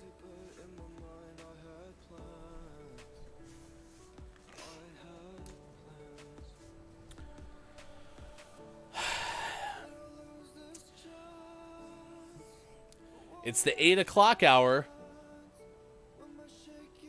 now. Welcome in, Final Hour crew. There you go. Final Hour crew is here. It's good to see everyone wherever you may be. Facebook Gaming, Twitch, YouTube, Twitter, GamingMorningShow.tv. I don't know why Bob decided to turn off the microphone, but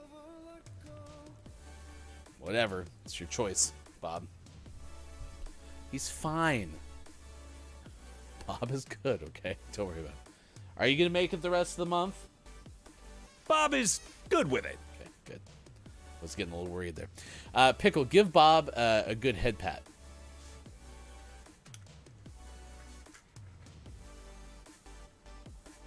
That's from Pickle.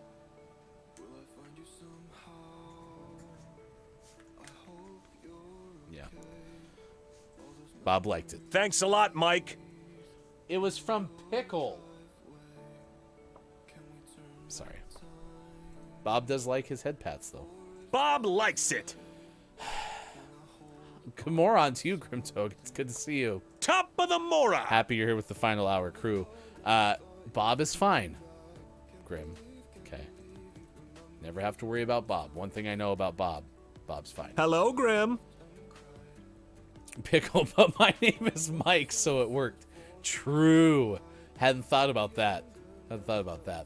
Pickle, Bob just misses his family. No, family is very important to Bob. Bob makes sure that his family's involved with everything that Bob does. So Bob says pretty okay. yeah, Bob's a big fan of his family. So, all right.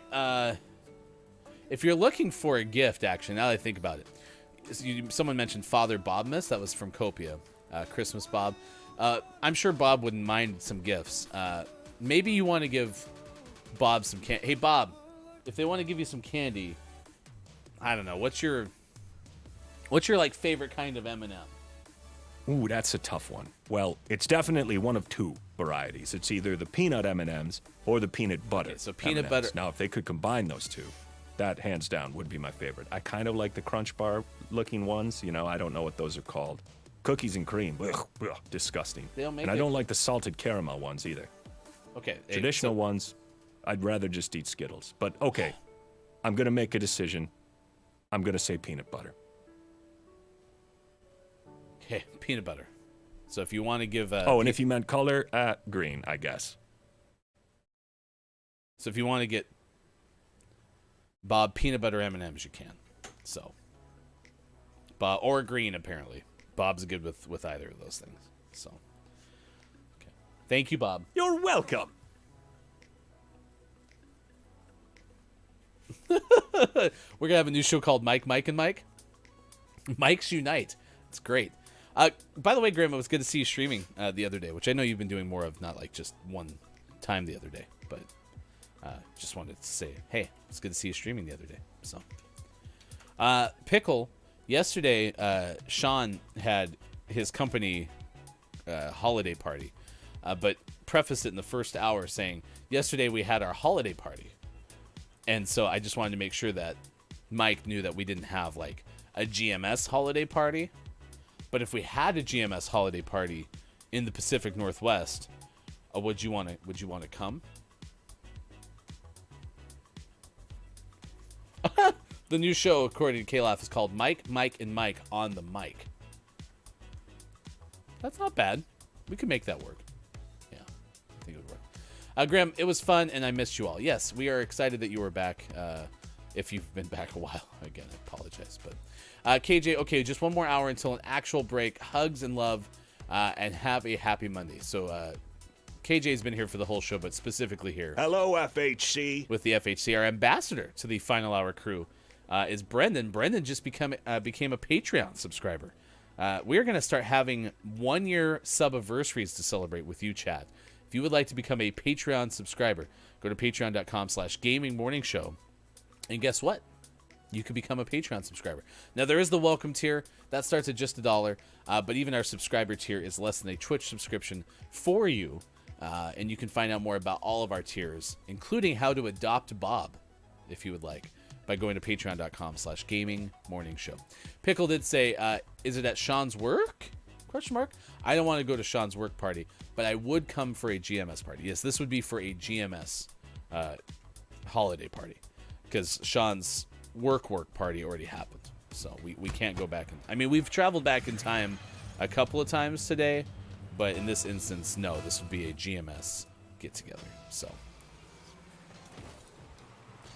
would the Pickle family want to come, or would you want to just, like, leave them home? Oh, you were in our area just yesterday. Well, thanks for saying hi, Pickle. Were you at Sean's work yesterday? Maybe that's why you don't want to go to Sean's work again. So, I'm happy December's being a little bit nicer to you, though, and you can spend more time with us, including right before the FHC today. You were reporting in the 7 o'clock hour, so that's pretty okay. Are you going to Topgolf? No, that was Sean's holiday party. The GMS holiday party would not be at Topgolf. Chris and me, wait, when is the GMS holiday party? We don't know. It's hypothetical right now. Should we have a GMS holiday party? Should we have a GMS holiday party where we could all get together on Sean's big deck, but we could set up a couple of cameras and have everybody kind of hang out like it's a holiday party?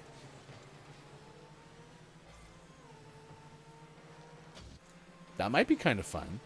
Because, I mean, I think KJ's in the area. Pickle's in the area. We could invite anyone else who wants to actually fly in or drive. I know Dr. Chick technically probably drive. I don't know. Maybe we'll have to explore this idea. If not for this year, certainly for next year, too. So, yeah, live stream from Sean's big deck. Yeah, we would. Everyone, we could see how many people we could put on Sean's big deck. You know what they say about a big deck.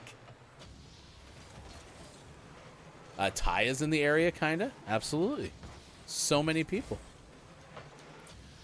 Yeah, for some reason, Brendan, Automod is just always kind of on you when you're starting to talk about Sean's big deck. So we'd have to see. I wanted to come say hi, but my wife is weird about meeting people from the internet. Oh, well, I'm not from the internet. Just tell her that you're meeting an old work colleague.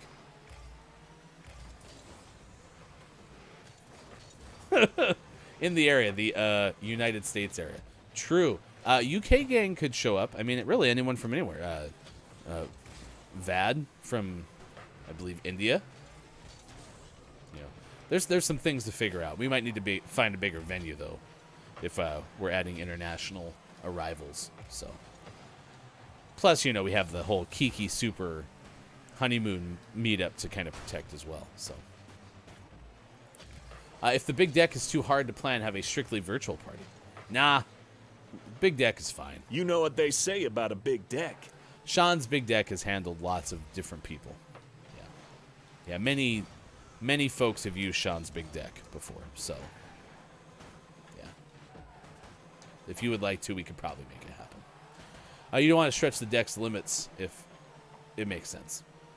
Yeah, I don't know if Sean's big deck has any limits. I think pretty much Sean's big deck is unlimited. Maybe you know, 40 people might be too many for Sean's big deck, but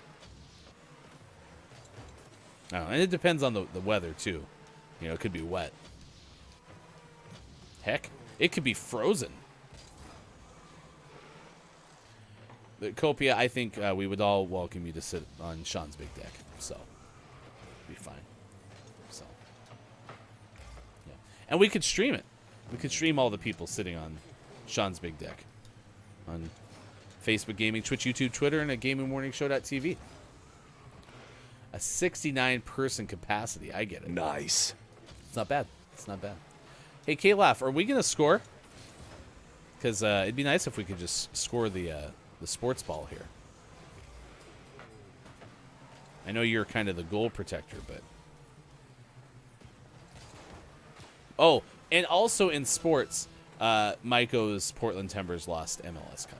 So it was on penalties, though, so it was quite the game.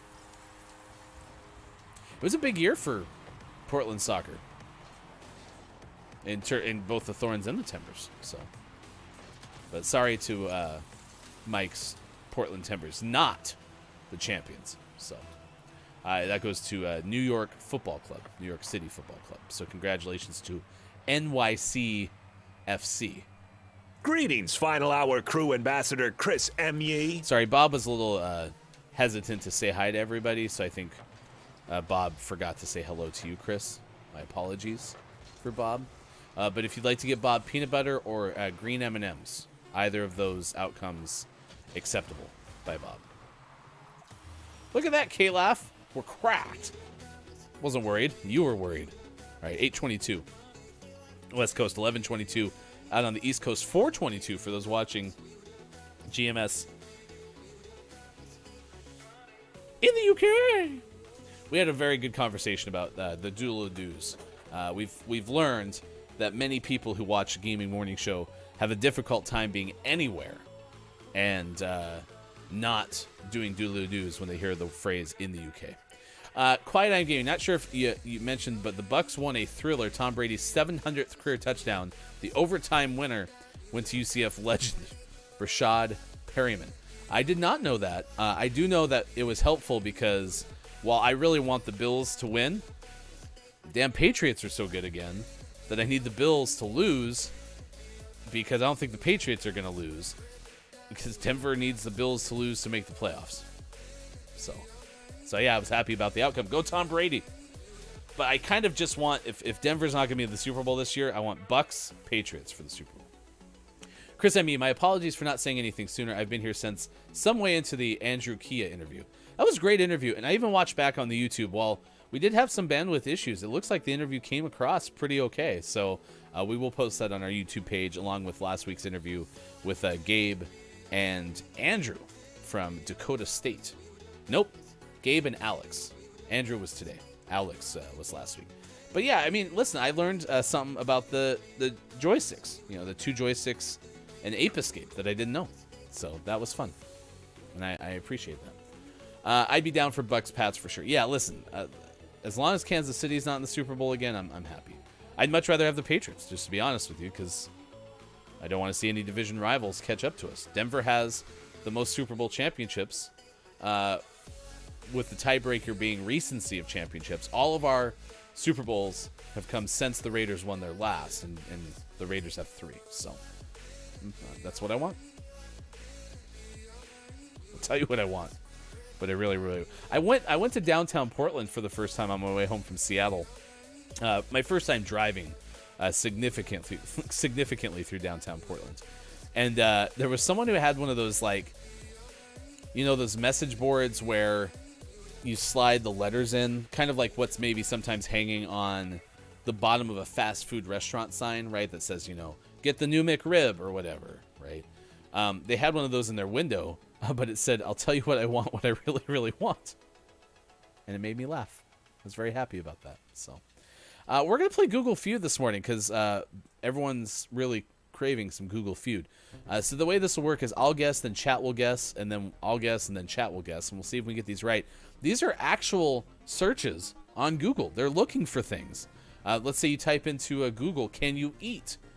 Google would give you back some recommendations about maybe what you're looking for to save you time. Because when you're wondering if you can eat a certain thing, it's important to save some labor of having to type a whole bunch, right? Because that's extra effort that you shouldn't have to put in when you're worried about if you can eat this particular thing that you're searching for. So Google will auto-complete some of that for you so you don't have to. And that's where we start. The first puzzle today is, can you eat blank? Is the number one returned search, because people look for it most often, raw salmon, sushi when pregnant, acorns, honeycomb, or salmon skin? Now, chat, I am going to let you go first because I care about you. So we will let you pick. Acorns, for example, is what Copia suggests. I'll give you a couple of seconds here to see if anyone else agrees or disagrees with Copia. I've never eaten an acorn, nor have I wondered if I could eat an acorn. But some do, and maybe you do. All right, we're going to go with acorns from Copia. The answer is yes, that is correct. You were cracked, Copia. Correct. It was, in fact, acorns. So Wow. Correct. Nice work. Yes, 'tis the season for acorn munching. Is it? Did not know that. Number 2 most often search of these choices was salmon skin. By the way, these are typically the number 1 answer and then like the 5 through 10 answers. So it's not like, I mean, Google Feud has more respect for you, chat, where they're not sitting there giving you like a lot of the top 5 to really make it evident which one's number 1. Because Google Feud cares about you, chat. That's important. This is my ears are blank. My ears are blank. So, for example, people are searching for my ears are and getting returned burning, bleeding meaning, burning meaning, ringing meaning, or ringing. So there's a well-known, is it Chris M. you would know, if not more of you, an idiom where I say my ears are burning because you were talking about me. So maybe people are searching for what the hell does that mean exactly? I was right. It's an idiom. Look at that. Cracked.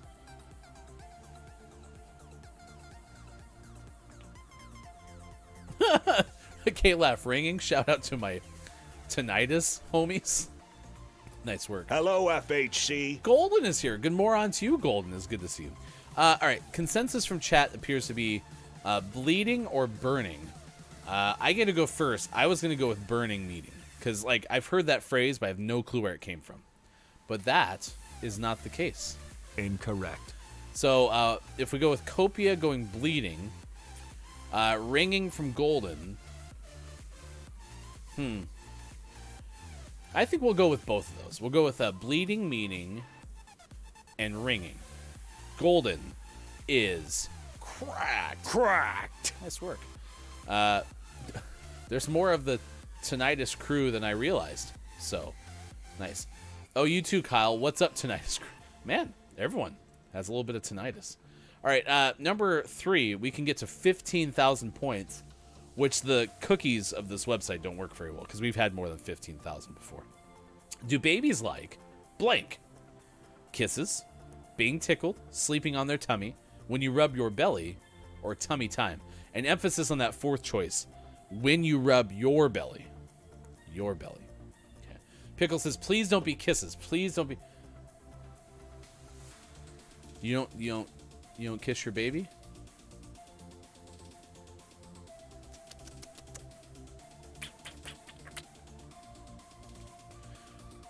Should I be happy I got this right? Yeah, absolutely.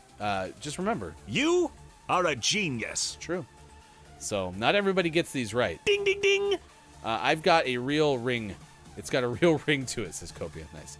Pickle, no, babies do not need affection. Make them grow up tough as nails. All right, we're going to choose the Pickle Feats Memorial Kisses, and that's the number 1 answer. Correct.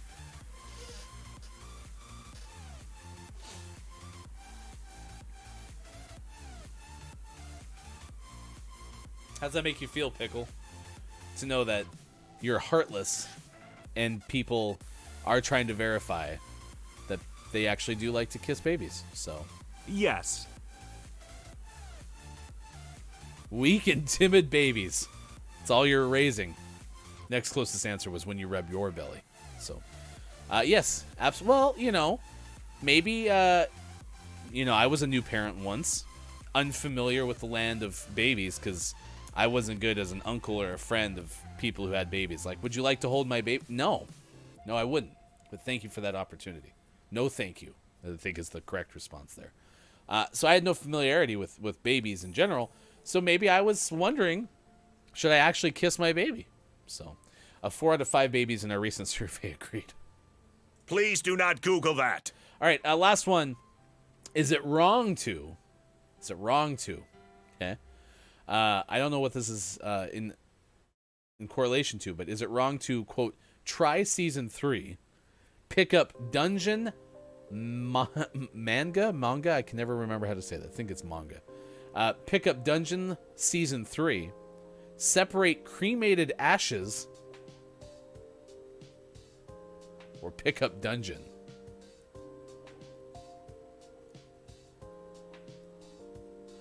All right, chat. I do have some ashes in this house. We have a cat. that died. So we had the cat cremated. So you had an option. Never thought about opening that tin. Full stop. Now, had I decided that I wanted to open that tin, I had never thought, could I separate them?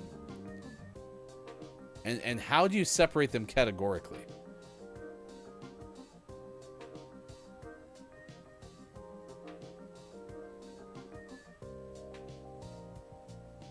Huh. All right, we're going to go with separate cremated ashes. That's incorrect. That is where I wanted it to be. Incorrect. However. Pickle, are you related to them? Yes. If no, I would most instances say probably not. So don't kiss the neighbor's baby. Got it. Yes. Okay. All right, who else guessed the puzzle? Copia said, I think it might be dungeon-related one, seeing as there's so many. And Golden says, Pick Up Dungeon is an anime. Full title, Is It Wrong to Pick Up Girls in a Dungeon? K-Laugh apparently has already confirmed this. So we're going to go with dungeon. And that's the number one answer.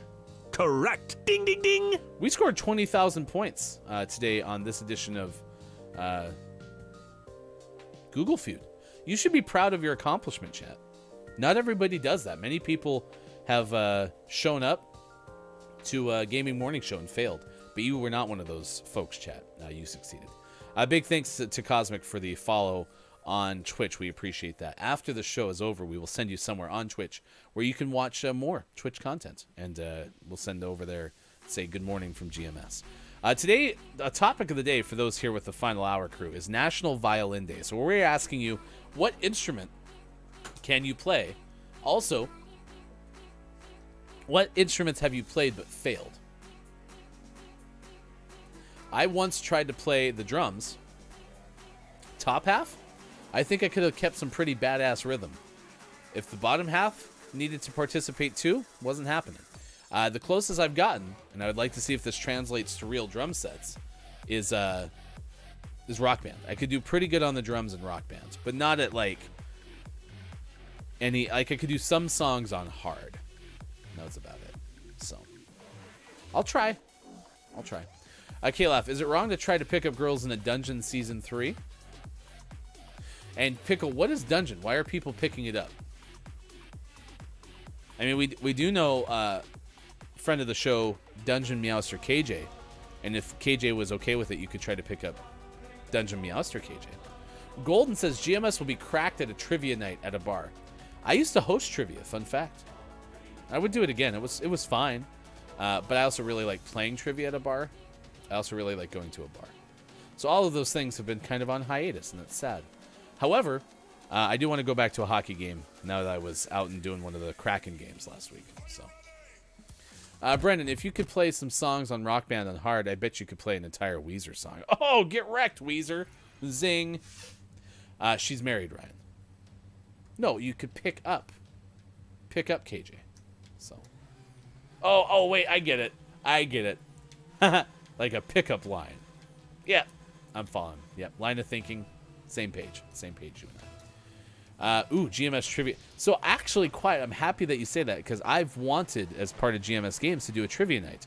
The only thing that's really holding me back is realizing that, like, you can't really host a trivia night on the internet. I mean, it was hard enough to get people to not cheat in, like, in-person trivia night, right? So what I would ask everyone to do is do the whole phone game, which I don't know, again, we haven't been out to eat now for 2 years consistently because of the pandemic. But there used to be a game because people would go out to eat with friends, right? But everyone would look at their phones, and before you know it, like, going out to eat with your friends became just basically a whole bunch of joints looking at phones with friends. And so there was this game that you would start playing to help people stop that, where you take all your phones and you would put them face down in the middle of the table. And the first person to look at their phone had to pay the check. So when I was hosting trivia, that's what I encouraged my tables to do. And we actually never had too many instances of cheating, which was good. Now, Quiet says, yes, we can have a trivia night. I mean, how would we... So I've also been like, okay, I just wouldn't have to let people breaking the rules bother me. We can discuss. You can host a trivia night on the internet. Okay. I think it'd be fun. I enjoyed hosting trivia. And since I wouldn't be able to go out and hang out with you all at a bar, I could host again. Okay, we'll discuss. Offline. So is it wrong to pick up Dungeon Meowster KJ? It depends on how you're using pickup. Is it a compound verb? Well, I guess it'd be a compound verb either way, because if you were lifting KJ, that's probably not wrong. If you were trying to pick up KJ as in, like, get a date or something, that could be wrong, because KJ is betrothed. Chris was right. So. I mean, if KJ was here, and KJ might be listening in audio only, when KJ has a break, I'm sure KJ will tell us. Why did I just see this person's name, Wolf Mother, and think of a song, but then my brain went to Joker and the Thief? Because then there's also a song like, Woman, woman. But that has nothing to do with wolf nor mother.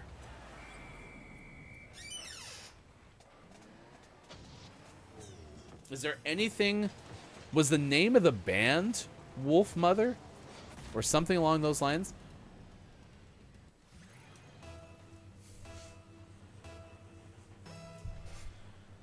This brain is a wild ride, chat. Brendan says, yeah, Wolf Mother sang Woman. And Copia said, I love Wolf Mother. Okay. I don't know how that knowledge is tucked away in the back of my head, but it is, chat. So, they sang Woman and Joker and the Thief. That makes sense. Happy I remember things. Oh, and I missed, we played, if you're just getting here, Final Hour crew, Golden, for one, Pickle was here. So Golden for one, maybe Grim. Did you not see the trailer for the new movie that's coming out from GMS Productions? From the same group that brought you The Lost City of D and Ferb Degree Murder, part of the weekly series. I guess we'll never know. Did you see the new corn-based movie?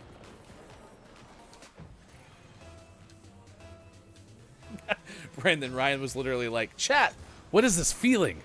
And we were like, that's called remembering things. But I was certain I was wrong.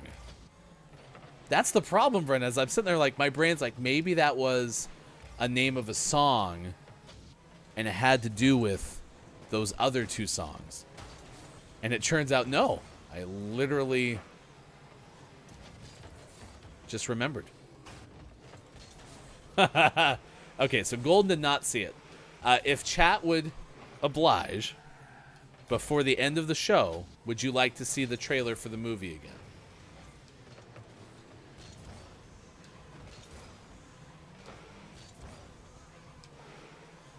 again? Which, if Sean agrees, I think we could name it Sweet Pull of Dreams. Okay. We can do that. We can do that for you, Brendan. Yeah, I mean, listen, we worked hard on that trailer. I mean, we grew corn for the trailer. It's the only reason we grew corn. But because I didn't get to do this because it was during the break, someone referenced Korn with a K, which is a band. And every time that happens, I get the opportunity to do my Korn impression. We have 52 seconds left of this game. Chat, would you like to see my Korn impression? Now, I know many of you have witnessed this already, but not necessarily in this forum. It might even be better if we were able to do that on stream. Look, it's Maiko says, that was me. Why do you hate me? Welcome back, Look, it's Maiko. So Maiko referenced the band Korn, and I'm happy to do that if you'd like. Just for you, chat. I can also do my impression of Disturbed, if you'd prefer as well. So I have those kind of in my back pocket. And the other one's playing the piano. Analist Morissette. Why do you hate me? I don't. I miss you, but I don't hate you.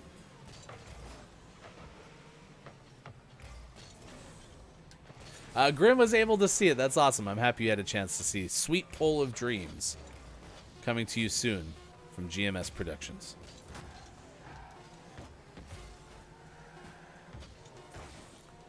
I like how there's an AI named Boomer. Okay.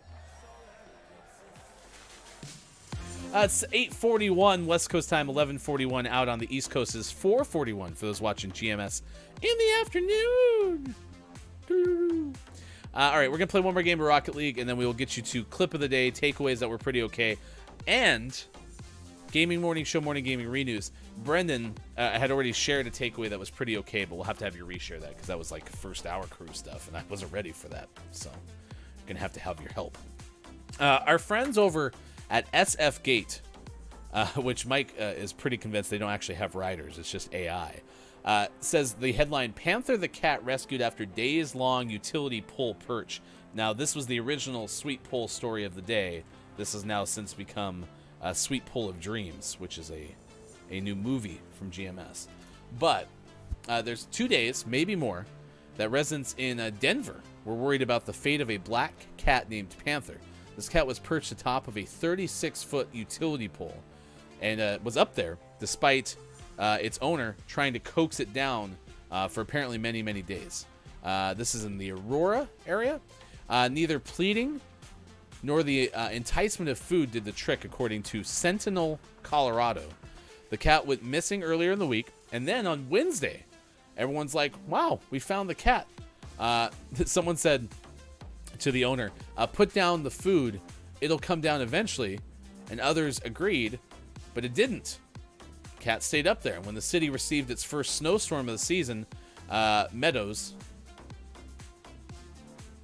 who is an Aurora resident, said that she and other residents of Aurora and Animal Control and Excel Energy came to help. Standard practice, according to another utility, is to give cats time to make their way back down on their own. News of Panther's plight reached Aurora council member Curtis Gardner, and city officials decided, you know what, we're bringing out the ladder truck on Friday, and the truck was able to rescue the cat. The story is basically, hey, there was a cat on a utility pole, and people decided just to take a while to make it work. So it's not really a story, honestly. But anyway, Panther's fine. If you're worried about it, Panther's good. You can listen to this song from Kathleen L on Spotify. It's called Nervous. The goal is try to get it to 200,000 listens by the end of the year.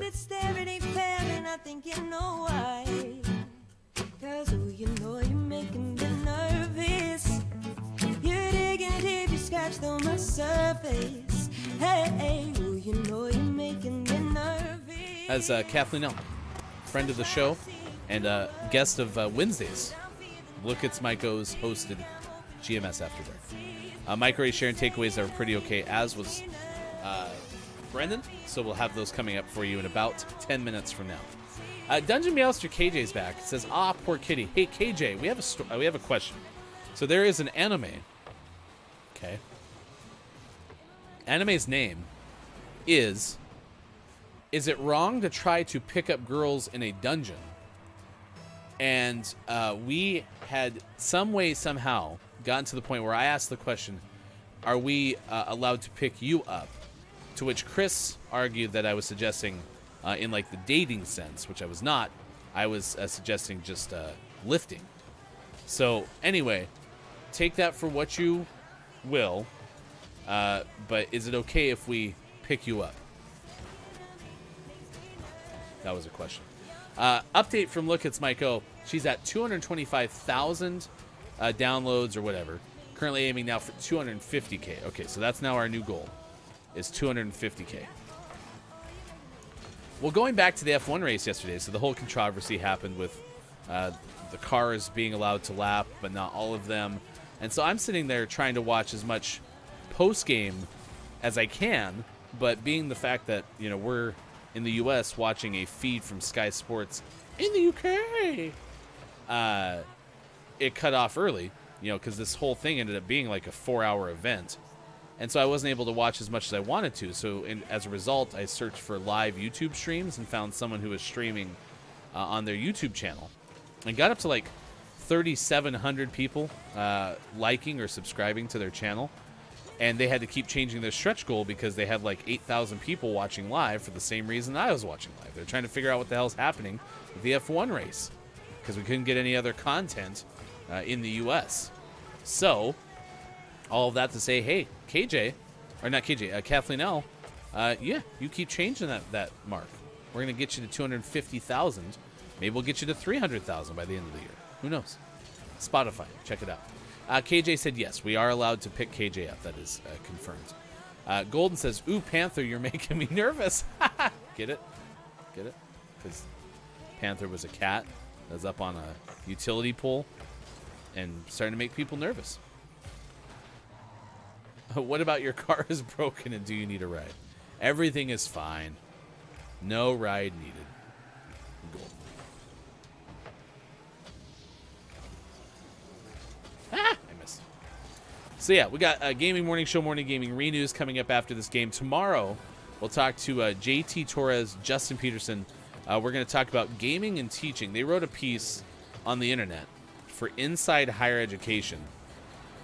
I think the title was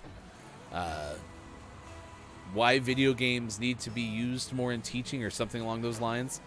And it's just this argument that, again, kind of similar to how when I was a kid, video games had such a negative connotation for young people. Like, hey, you'll rot your brain, or why don't you do something more useful with your life, right? Well, this idea is that video games can actually be used to help teach classes, even at like the collegiate level. And so that's what JT and Justin are working on. We'll get more information about their study in that article that was published inside Higher Ed.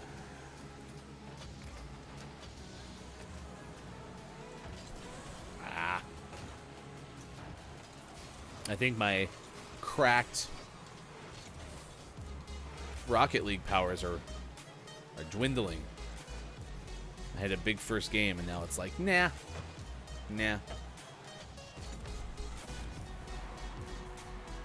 I got a rebound, okay? A rebound that was pretty okay.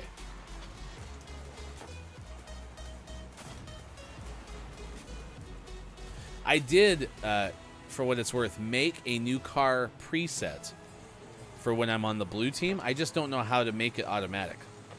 Is there any way that you can say, hey, when I'm on the blue team, I want to use this car preset, and when I'm on the orange team, I can use my Broncos preset, and everyone will be happy and not yell at me anymore? Is there an option for that? Because if so, I would really very much like that. Because I don't want to be yelled at anymore. Okay, so someone explain that one to me, and I will work on it. We got takeaways that were pretty okay, starting to trickle in. So thank you for doing that.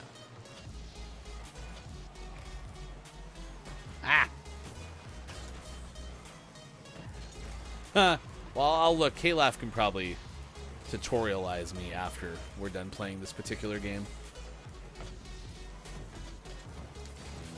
That could be a good name for a YouTube channel. Tutorialize me.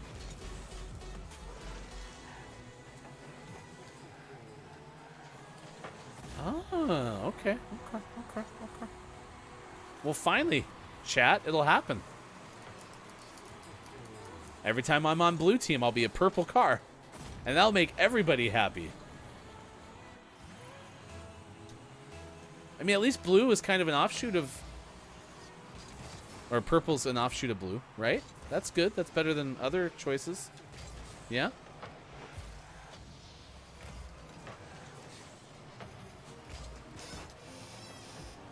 Ah. K-Laugh is... Crap. We can't get it in the goal. It won't go in the goal. I'm here for this. Tutorialize me.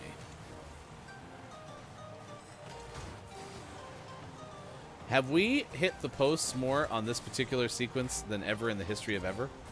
K-Lath is cracked. Copiate, I like doing that with my Williams car, too. Yeah, it was a Williams car that wrecked with like 6 laps to go, 5 laps to go, something like that, in the F1 race. And that was really frustrating because Williams is kind of the sister team to Mercedes. And Lewis Hamilton, who drives for Mercedes, was leading the race, right? And so... And it didn't help that that was also going back to the FIA criticism about the FIA conspiring to let Max Verstappen win. So everyone's like, of course there's a wreck. But it was a Williams car. Copia's favorite driver, George Russell, was not happy with the FIA's choices. Nice, good job. We live to Rocket League another day.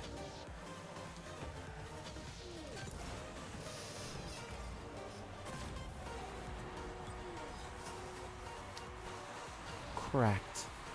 All right. That's your ball game. We're one of life's winners, chat. K-Laugh and Hefty Goof reign supreme with our good friend, someone else. I can't remember their name. Trash and Madness. So, together. You are one of life's winners. Copia, I'll be changing to Mercedes on Rocket League for next season. That makes sense because you're going to have your favorite driver now a member of Mercedes. Valtteri Bottas will be over at Alfa Romeo. All right, it's now 8:53. We're late. We got to get out of here. 8:53 West Coast, 11:53 on the East Coast. It is 4:53 for those watching GMS in the afternoon. Stick around. We're going to show you the trailer for Sweet Pull of Dreams, the sequel to Field of Dreams from GMS Productions. Earlier today, we told you about a bear cub that attacked inflatable reindeer in California from Ben Hooper of UPI. We told you about a Delaware highway sign that was made hastily and spelled Delaware wrong. It was spelled Delaware, and that's not correct, from the Associated Press and WJLA. And moments ago, we told you from San Francisco Gate about Panther, the cat that was rescued after days-long utility pole perch. It's time for the Gaming Morning Show Morning Gaming Re-News. If you missed any of our headlines that we do in the 6 o'clock hour with hashtag video game expert Sean, you just search that hashtag on our Twitter. Not following us on Twitter, huh? Well, you can. All you have to do is go to Watch GMS on Twitter, and you will find us. Hashtag GMS Morning Gaming News. Here are your headlines of the morning. Sports.gaming gave us these in the first hour. Sony going to acquire developer Valkyrie Entertainment, according to Andrew Reiner of Game Informer. We learned when this story was happening in real time in the 6 o'clock hour that it specifically said it's not an arms race to try to beat Xbox to having more developers. However, the person writing the story, Andrew Reiner, specifically said, hey, it kind of seems like they're getting into an arms race. But that would be silly because it's not an arms race. They just want more developers than the other person. So, yikes. That happened. Also, from Matt Purslow of IGN, Sony has announced new PS5 console covers. So, if you don't have a PlayStation 5, you can at least buy your cover, and then it's ready for you when you do get a PlayStation 5. Mike is suggesting that you can get the cover and then do something with it, and you'll actually have a PS5. I'm paraphrasing. Banjo-Kazooie joins Switch Online expansion pack next month. That's from Marcus Stewart of Game Informer, so you can relive all the great moments of Banjo and Kazooie, like I once did during a Hey It's Brendan _TTV stream. Brendan is streaming Thursdays and Saturdays over at twitch.tv/Hey It's Brendan _TTV. Out today, Shovel Knight Pocket Dungeon for PS4, Xbox One, Switch, and PC. And our name of the morning, which could become name of the month, Hashtag GMS Name of the Morning, was My Universe, Doctors and Nurses, out today for Switch. There you go. All right, it's time for the clip of the day. The clip of the day. Hey, look, it's the clip of the day. Toot toot. DVR and DVD player recorder. Price is close to $1,000 US. Holy spicolies, that's a lot of money. See, listen, this is the thing that I was most excited about with the Xbox One, is I actually like the idea that it would, like, you could be like, put on ESPN, and it would put on ESPN, but that was like the flop of the whole Xbox One. They were like, no, we just want a video game machine. So I dude, the thing with the Kinect was horrible, because it was I hated it because, like, you'd sit there And then it would be like, oh, would you like your friend to play with you? And you're like, I'm alone in a room. What the hell? So And then the Kinect's like, what about that guy? yeah. You and you're turn like, around and okay. see like a flash. You're like, what? And you turn it off What? and promptly turn on every single that? light in the house. You think And you're alone. get a baseball bat. Are Because you, that would help against a ghost. are you sure you don't want them to play? Uh, Right, there you go. Clip of the day. You are not as alone as you think you are. You're not as alone as you think you are. Okay. Golden Plays Drunk Games asks, Banjo coming back? Not necessarily coming back, but it'll be on the Switch Online expansion pack, which is the line of classic games you can play on your Switch now. So there you go. So it kind of is coming back now that I think about that. In your orange car preset, there should be a button to view the blue car. I think on controller you push the left stick. No need to make a separate preset. I'll take a look. It's in the book. Reading Rainbow. All right, you asked for it. Once again, the trailer to the upcoming GMS production of Sweet Pull of Dreams right now on Gaming Morning Show. If you build it, go the distance.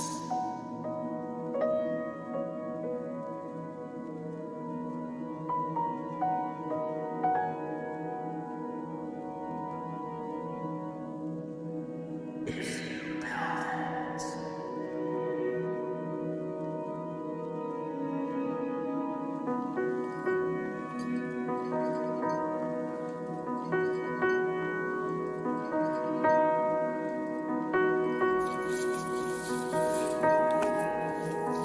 That's it? This.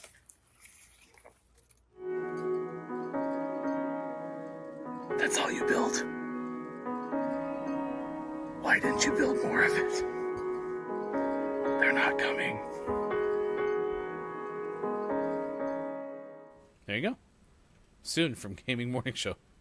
Sweet Pull of Dreams.